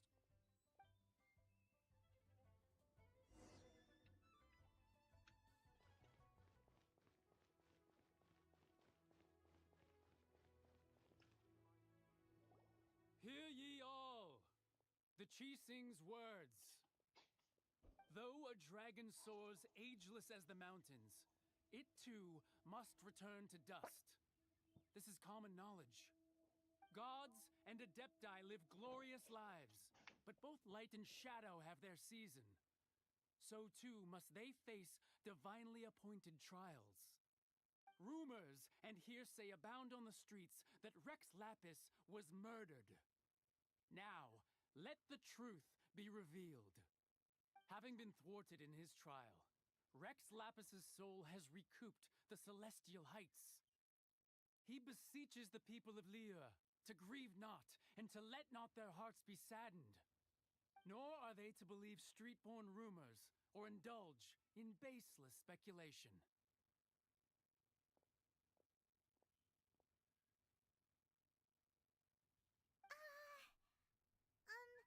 Paimon needs a translation on what the Qixing's announcement said. So that's how they're spinning it. Death of natural causes. Why would they suddenly give up looking for the murderer? Not to mention how this excuse sounds like something they just made up on the spot. Could the Qixing already have known that Rex Lapis wasn't dead? But Zhongli said that neither they nor the Adepti knew anything. Did Zhongli tell them in secret after his gnosis changed hands? Exactly, right? Ooh, seems like the rite of parting has been going on for a while now. Let's go have a look.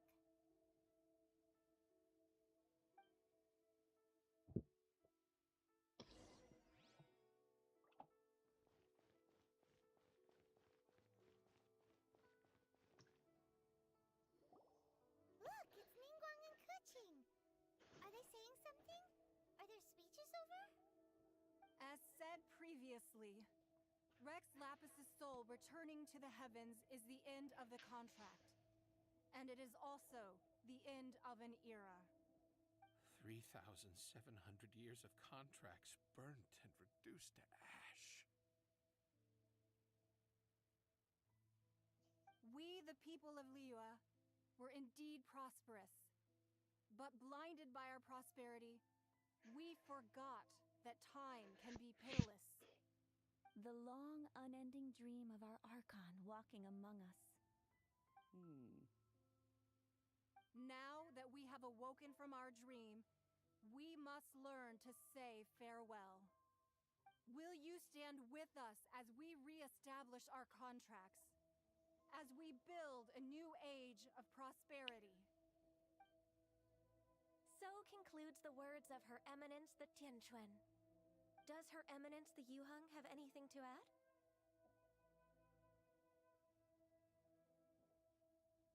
Huh?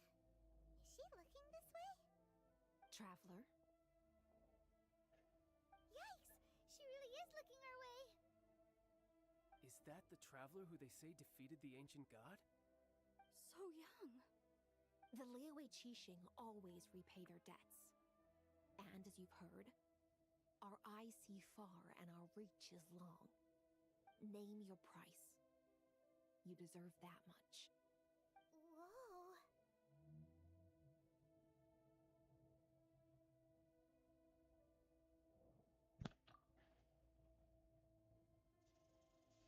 My sister, please.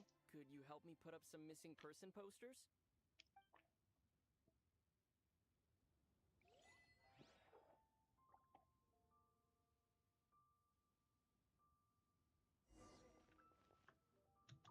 Roping you in was possibly the most masterful move we could have made. I believe that future generations will say so too when our deeds come up for their review.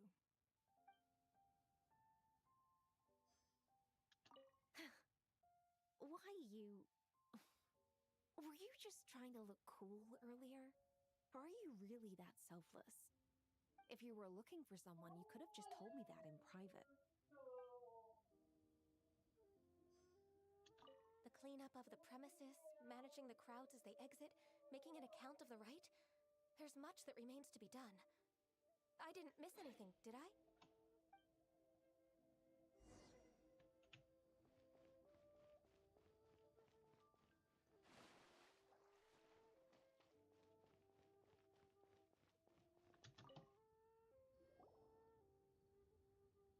Hey, Zhongli! Look at this. Everyone in Liyue is caught up in their emotions, thinking that they'll never see Rex Lapis again. And here you are looking all relaxed. Why would I not feel more at ease after laying down the burden I have borne for 3,700 years? Right. If the two of you can spare the time, I should treat you to a meal at the Xinyue kiosk. Ha! That sounds like big talk, Zhongli. Paimon might have believed you if you were treating us to some third-round knockout, but you'd have to pay out your nose just to stand inside Xinyue kiosk. Are you sure you can afford it? You're right. I do lack the Mora. But why would Morax lack Mora? As the Rex Lapis Morax, I can easily create Mora. But since I have chosen to walk this earth as the mortal Zhongli, I should abide by the same rules that mortals do. When I was journeying with you, though I still had the Gnosis in hand, I knew that I must soon retire from my role as an Archon. So I had to rehearse a little for my new life. Oh, no wonder! Paimon gets it now. You didn't look at the price tags when we were spending because you've never had to. But since you weren't used to not being able to just make more Mora as and when you wanted to, you had to try becoming a parasite to society who lives off of other people's credit. Well, we were only spending Fatui money. You don't have to say it like that. In the City of Commerce, we do not merely exchange money or goods. We also exchange knowledge, memories, and foresight, as well as positions, roles, and lives. The Archon Morax could never experience life as the true mortal Zhongli could, no matter how many times he descended to be with his people. I must thank you for that. I will treasure the memories that I made as Zhongli, traveling the streets of Liyue with you.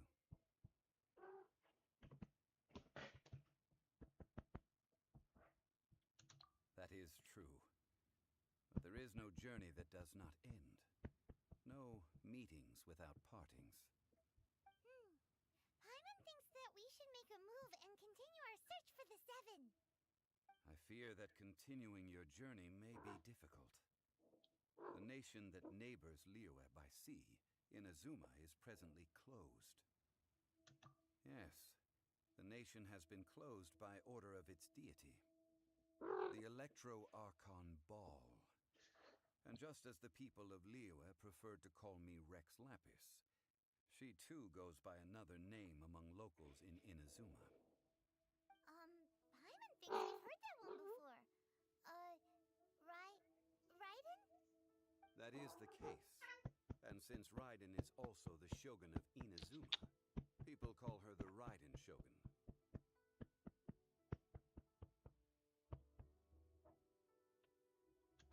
That said, though people at the wharf were saying that the situation in Inazuma is very tense, Paimon doesn't remember that always being the case. It wasn't that bad last year. Zhongli, since you're Rex Lapis, shouldn't you know something about what's happening there? Just how did Inazuma become a closed nation? It's because of visions. Visions? When faced with circumstances beyond their control, humans often bemoan their lack of power. But if a person shows true strength of will at a desperate and fateful moment in their life, the gods will look upon them with favor. This is what visions are. Magical foci bestowed upon those who have been acknowledged by the gods. Uh-huh. That's how people in Teyvat see it. But starting from last year, the Raiden Shogun began promulgating the Vision Hunt Decree. Vision Hunt Decree? Yes. It was an order to seize all visions within Inazuma's borders, and to inlay them upon the hands of the statue of the omnipresent god. They want to seize visions. But why? Aren't visions blessings from the gods? I should think that in the Raiden Shogun's eyes, it is precisely because they are divine blessings that they should be under the sole dominion of divinity. Whoa, that's harsh. The Animo Archon is the god of freedom, and the Geo Archon is the god of contracts. For her part, the Raiden Shogun is the god of eternity. It seems as though she has finally decided to eliminate any unstable elements that could pose a threat to her eternal realm. The fact that even I, the oldest of the seven, have now passed away, will only strengthen her resolve to pursue eternity. Knowing her, she must have again quoted that adage she is most fond of when proclaiming that decree to her people. 7 ideals for 7 gods, and of these, eternity is nearest unto the heavenly principles. All right then. Was there anything else you wish to know? Well then, I suppose you'll have to find a way to get inside this closed nation. Have patience. I suspect that some serendipity must first come into play.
Zuko.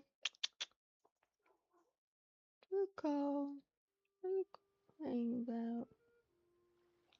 Come here, baby.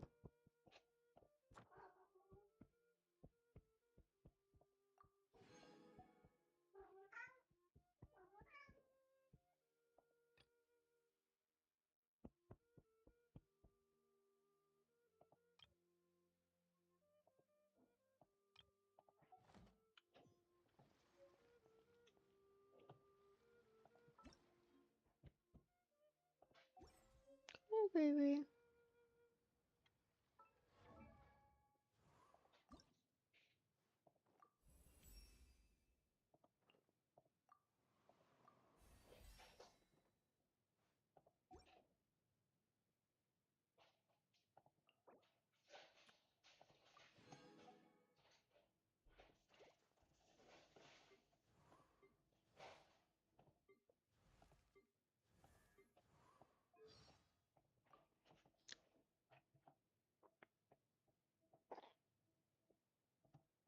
To think that the Geo Archon had signed a contract with the Cryo Archon. I wonder what the contents of their agreement were. Paimon doesn't care who you are. Making a deal with the Tsaritsa is super dangerous. Be that as it may. Since Morax is the god who understands the basis of contracts the best, he's definitely given this some thought. Well, that's true. Morax himself called it the contract to end all contracts. I trust that we will witness the truth and its denouement play out. Look into Paimon's eyes. Something the matter? Kaya said that people's eyes will betray them. He can tell if someone is telling the truth or not just by looking into their eyes. Huh. Paimon loves fisherman's toast. That should be the truth. Well, that's also because you love everything that can be eaten. Speaking of looking into people's eyes, I remember one gaze that left a particularly deep impression on me. Whose gaze was that? A ruin guard's. Really made me want to poke its eye out. Paimon's so bored. So tired. Well, since we're bored either way, want to imitate the other knights for fun? Huh? Isn't that a bit disrespectful? I see you already have the knightly virtue of modesty and politeness. Very impressive. Hey! Paimon sees what you're doing. Cut it out. People in the city keep telling us how Palais Mermonia is a super stressful place to work. But when we went to see it for ourselves, it seemed like hardly anyone works there. And the few people who do work there were hardly working. In fact, they looked like they didn't have a care in the world. What part of working there is supposed to be so stressful exactly? Maybe the work they carry out is essential but insignificant. How can something be both of those things at the same time? Well, okay, so imagine that one day you suddenly forgot how to fly and fell to the ground. That'll never happen. Flying's a piece of cake for Paimon. Probably not, but just in case, we should make sure there's a cart loaded with cushions ready to catch you at all times. The cart would have to be designed to withstand any environment and weather conditions, and the cushions would need to be soft enough to break your fall gently. It would need to be built from the sturdiest timber and strongest rope, and packed with plenty of medical supplies and snacks, and all because keeping Paimon safe and sound is absolutely essential. You really mean that? Aw, thanks! But there's really no need to go to all that trouble. Paimon's been flying for a really long time. There's no way Paimon's gonna suddenly drop out of the air, so you don't need to worry about it. See? That's why it's insignificant. If it ever did happen, the consequences would be disastrous. Hence why it's essential to be prepared. But practically speaking, the chances of it happening are next to nothing. So it's insignificant at the same time. If someone in the Palais Mermonia was assigned a task like that, it'd be up to them to decide how busy they want to get. Chances are they'd probably just sit back and do nothing. But what if Paimon really does forget how to fly one day? What's gonna happen when Paimon falls to the ground? I'll be here to catch you no matter what. because you're not essential but insignificant. You're the best travel companion ever.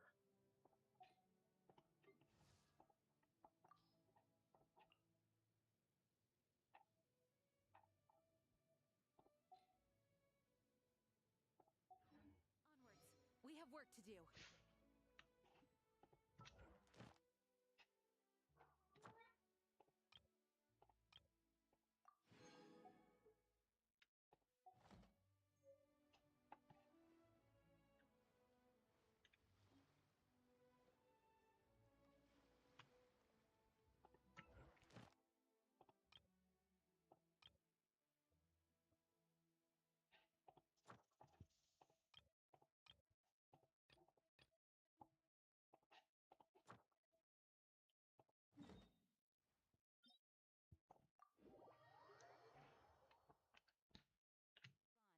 We shouldn't stay here.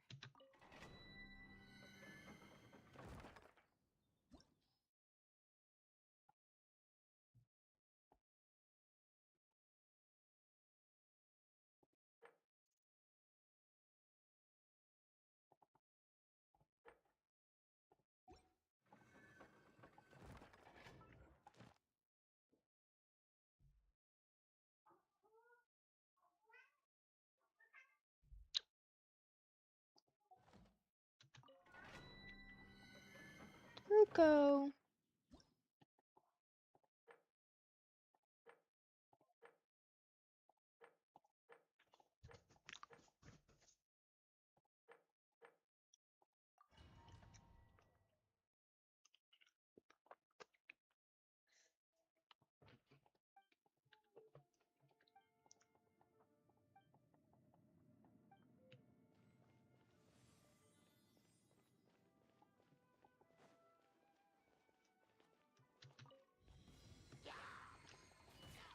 It's no good.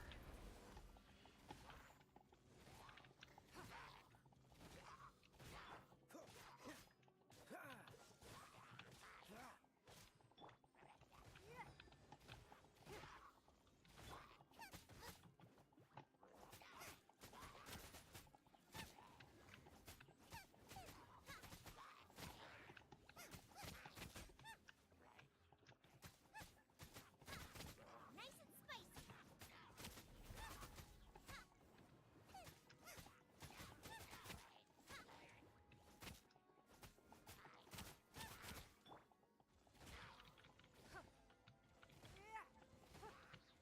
Don't waste my time.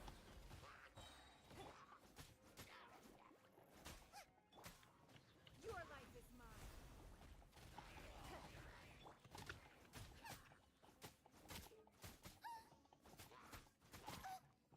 Out of the frying pan, into the fire.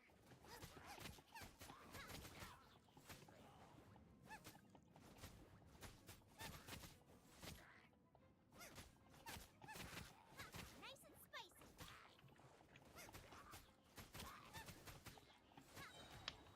Eat this.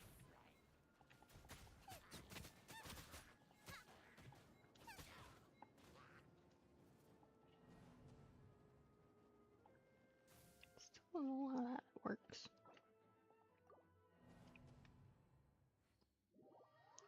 I guess we'll never be finishing that because I'm no good at those.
Draco.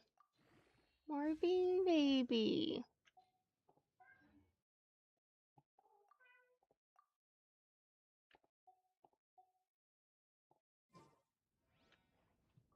Are you being baby?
I have gathered everyone here today to make an important announcement.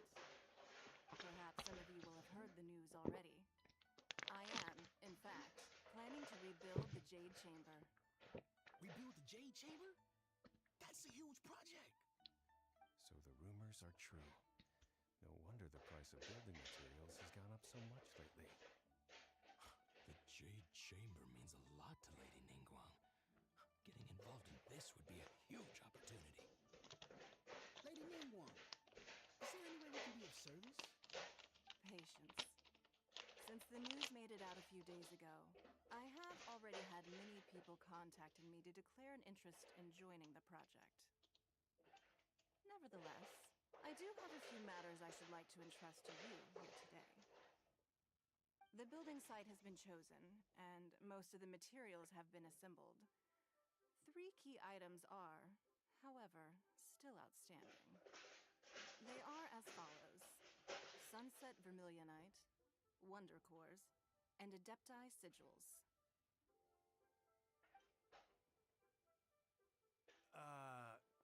Excuse my ignorance, Lady Ningguang. I'm familiar enough with Plostrite, but I've never even heard of those other 2. Only sufficiently large pieces of Plostrite, or specifically Vermilionite, may earn themselves the Sunset moniker. This stone is what allows the Jade Chamber to float. Wonder Cores, meanwhile, are the central components of the mechanical structure of the Jade Chamber. Adepti Sigils serve as a means of integrating the mechanical devices with Adepti art. They are as indispensable as the mechanical core itself. Although these 3 items are rare, I trust that with your connections and capabilities, procuring them will not be a question of if, but of when. I take the saying, time is money, more seriously than most. Efficiency is everything. I will pay a generous price for the materials that you find, and in addition, the first 3 people who collect all the materials will have the opportunity to ask me a question. You may ask me anything, and I will give you an honest answer. I trust that this means of compensation will be to everyone's satisfaction. These things won't be easy to get hold of. But if it means a chance to get some inside information on Liyue Harbor's development plan for next year, Then it's the deal of a lifetime. Information from Lady Ningguang is priceless. Whoever gets to it first takes the market. Haha, what a coincidence! I won't divulge too much, but I heard some murmurings about some Plostrite just the other day. So excuse me all, but I have some business to do.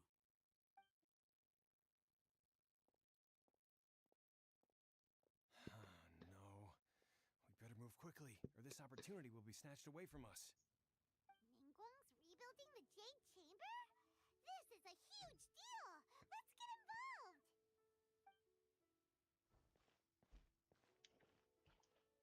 So you heard my announcement, did you? What do you think? Interested? Yes. Providing the question pertains to something I am knowledgeable about. Really? Ooh, then Paimon will ask you about how to run a business! Then we'll never be short of Mora ever again. Of course. But how much information I share with you will depend on your performance. The construction of the Jade Chamber requires a great deal of space. The abandoned mine outside the Golden House has been selected as the building site. Once you have collected the materials, please take them there. I have other business to attend to now. Otherwise, I would gladly escort you to the site in person. When you do arrive, please seek out my secretary. Remember, this is a race against the clock. A rare opportunity presents itself to you. Do not let somebody else snatch it from your grasp. Ningguang seems super busy. Come on, we'd better get going. First, we gotta get out of Eugene Terrace. Huh? Look! It seems like there's something kind of fishy going on over there. Ma'am, you seem like an eminent and distinguished young lady to me. I can see that you're easily gonna win this procurement contest Lady Ningguang has set up. As it happens, we have some information about the materials that I really think might interest you. Come on, let's find somewhere a little more private, and we can get down to brass tacks. No, I don't need it. Don't be like that. Hey, come on, don't go! Why don't you stand there after her? Oh, right, yeah.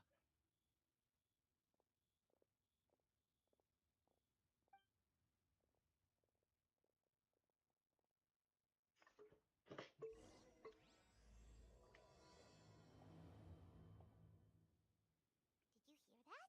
They said they had some useful information. Information's just what we need right now. Let's follow them and see what we can find out.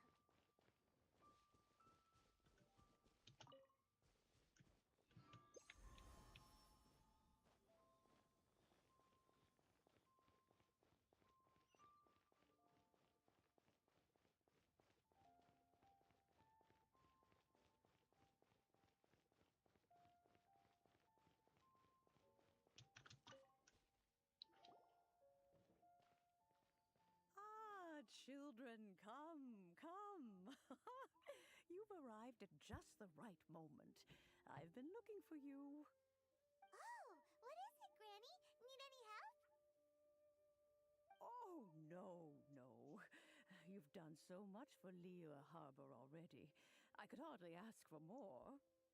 In fact, my old friends and I have been putting our heads together to think of what sort of gift we might give you in return. A gift? For Paimon?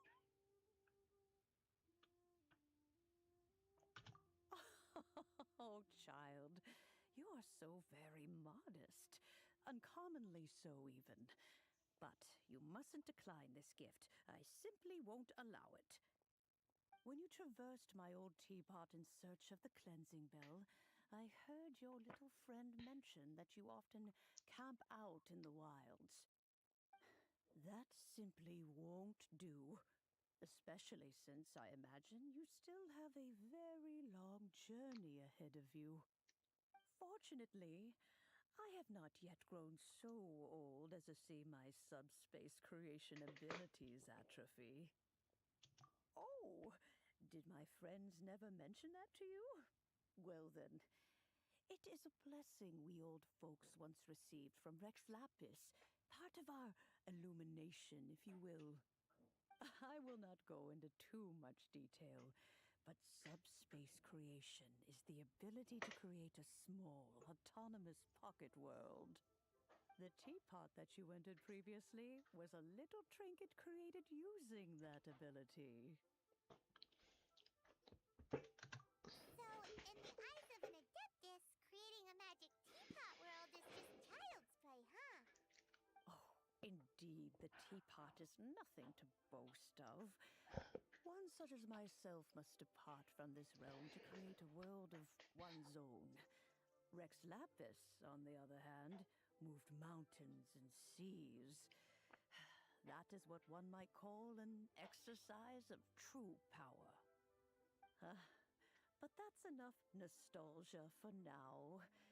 The gift that I have prepared for you just requires a few final materials to add the finishing touch.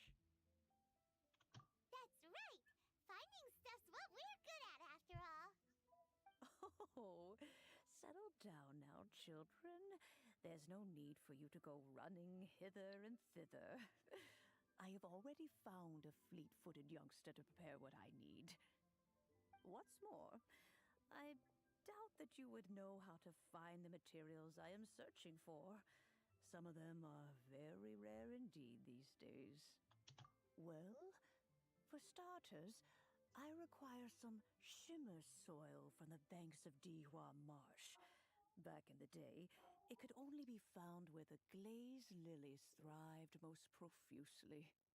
You would have to dig downward, following the roots of the glaze lilies, and if you were lucky enough, you just might find a small patch of shimmer soil there.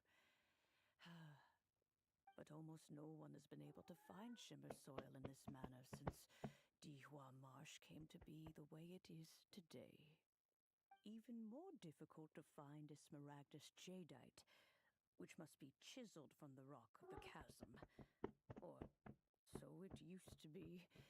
Ever since the Blackcliff Forge opened for business, they've slowly but surely stripped the mines all but completely bare of it. In any case, smaragdus jadeite is an adepti treasure, and the adeptal power within is not something that most humans can withstand. Extended contact with it is, in fact, harmful to humans.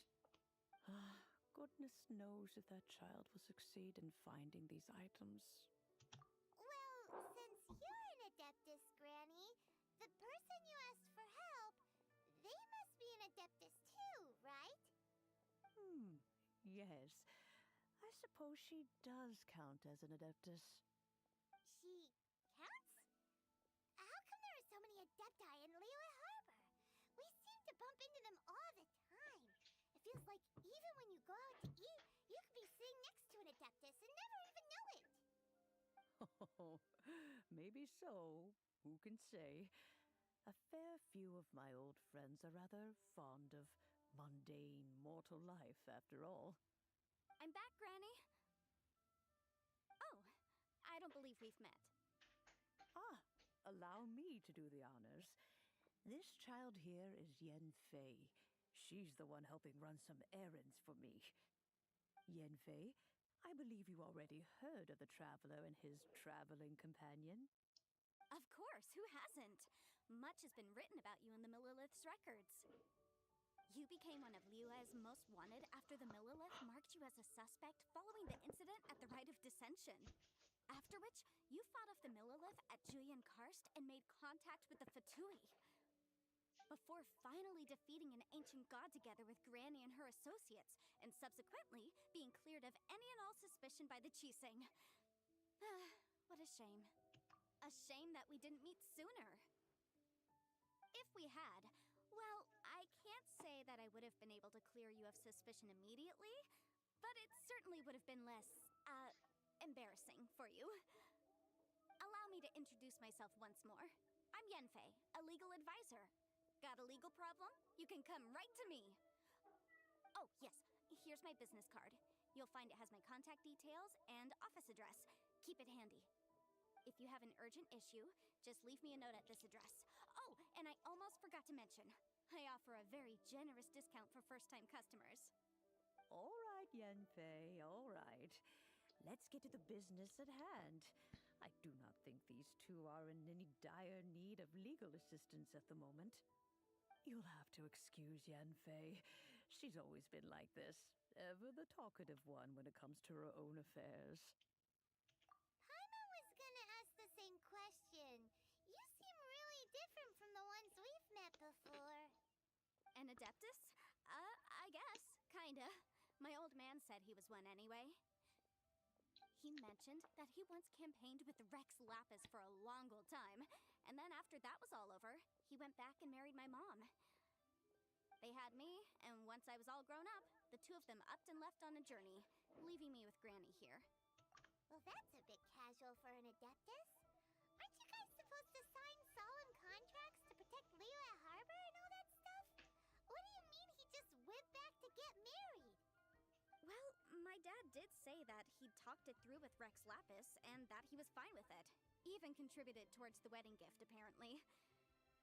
Anyway, let's not dwell on that too much. So, Granny, I've gotten a hold of most of the stuff you asked for, except for Smaragdus Jadeite. I couldn't find any at all. Is that so? But Smaragdus Jadeite is really rather essential.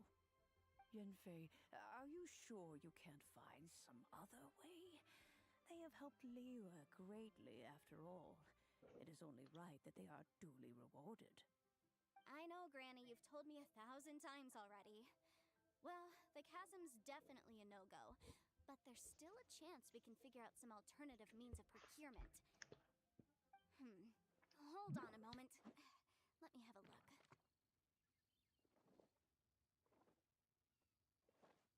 Whoa, that's a really thick book.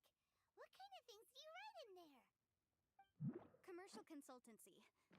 Or Snezhnaya. Ah, found him. Krusell. A Snezhnayan merchant who once came to me with some legal queries on certain articles in the legal codices. If my memory serves, all of them had to do with rare ores. He mentioned that he was considering acquiring some Smaragdus Jadeite to make hairpins, and wanted to know if there were any legal ramifications that he should be aware of. Said he was planning to sell them in Snezhnaya. So, I guess I'll go look for him. With any luck, he'll have gotten his hands on some Smaragdus Jadeite, or might have an idea of where we can find some. Oh, you want to join me? I suppose that's no problem, but it's best if you just stand by and watch. If you try to get involved, you'll only risk placing yourself in legal jeopardy. Wow, an Adeptus imploring us to avoid incurring legal liability. Well, that's a first for sure. Best we be a little more careful than usual while we're with her.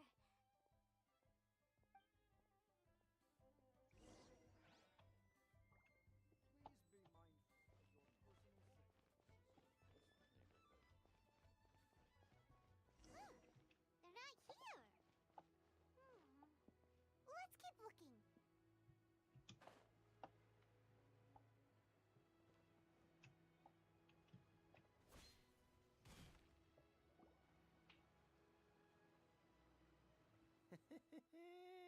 Well, will you look at that, ma'am?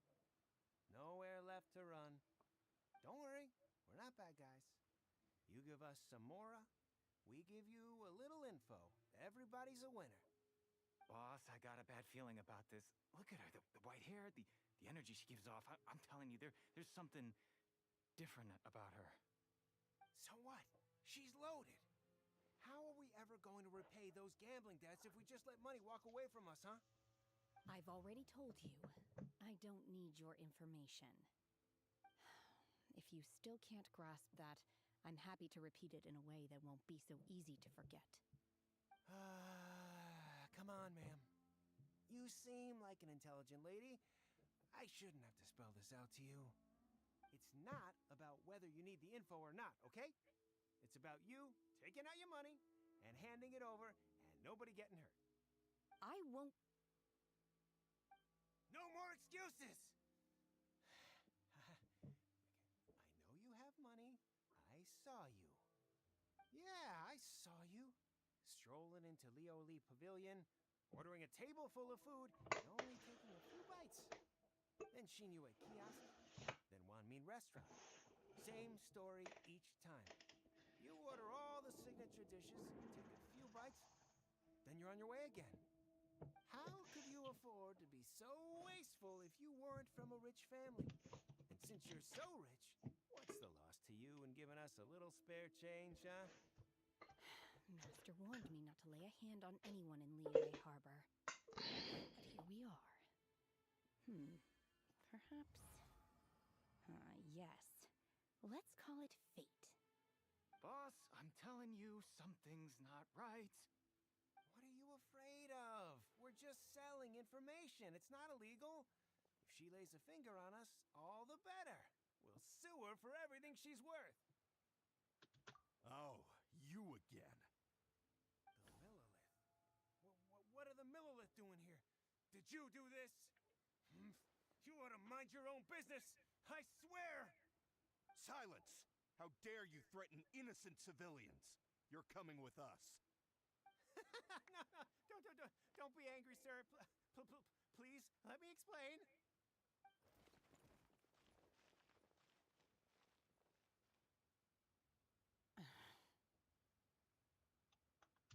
Shenhe, Shenhe? my name. Oh, so your name's Shenhe. Paimon's name is, well, Paimon. And this is Paimon's travel buddy. Oh, I've heard about you two before. Thank you for helping to defuse the situation.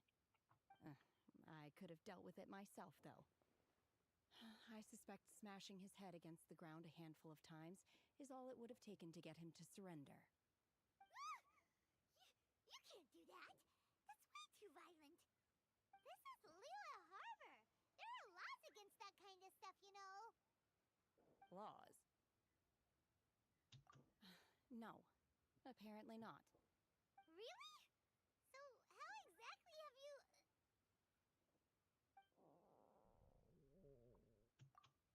That would be my stomach growling.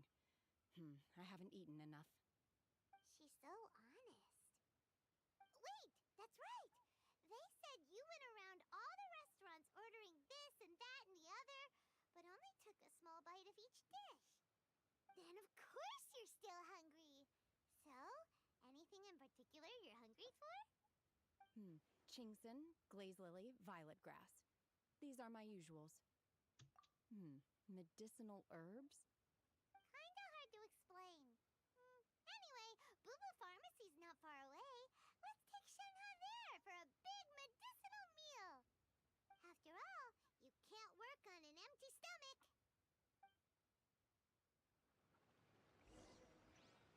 Psst. Do you think Shenhe might be an adeptus? It seems like it's her first time in Liyue Harbor, and she doesn't seem to get how things work here. If she is an adeptus, that would explain everything. Where does she fit in with the other adepti, though? Paimon's super curious.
do hope the Knights of Favonius are all working hard.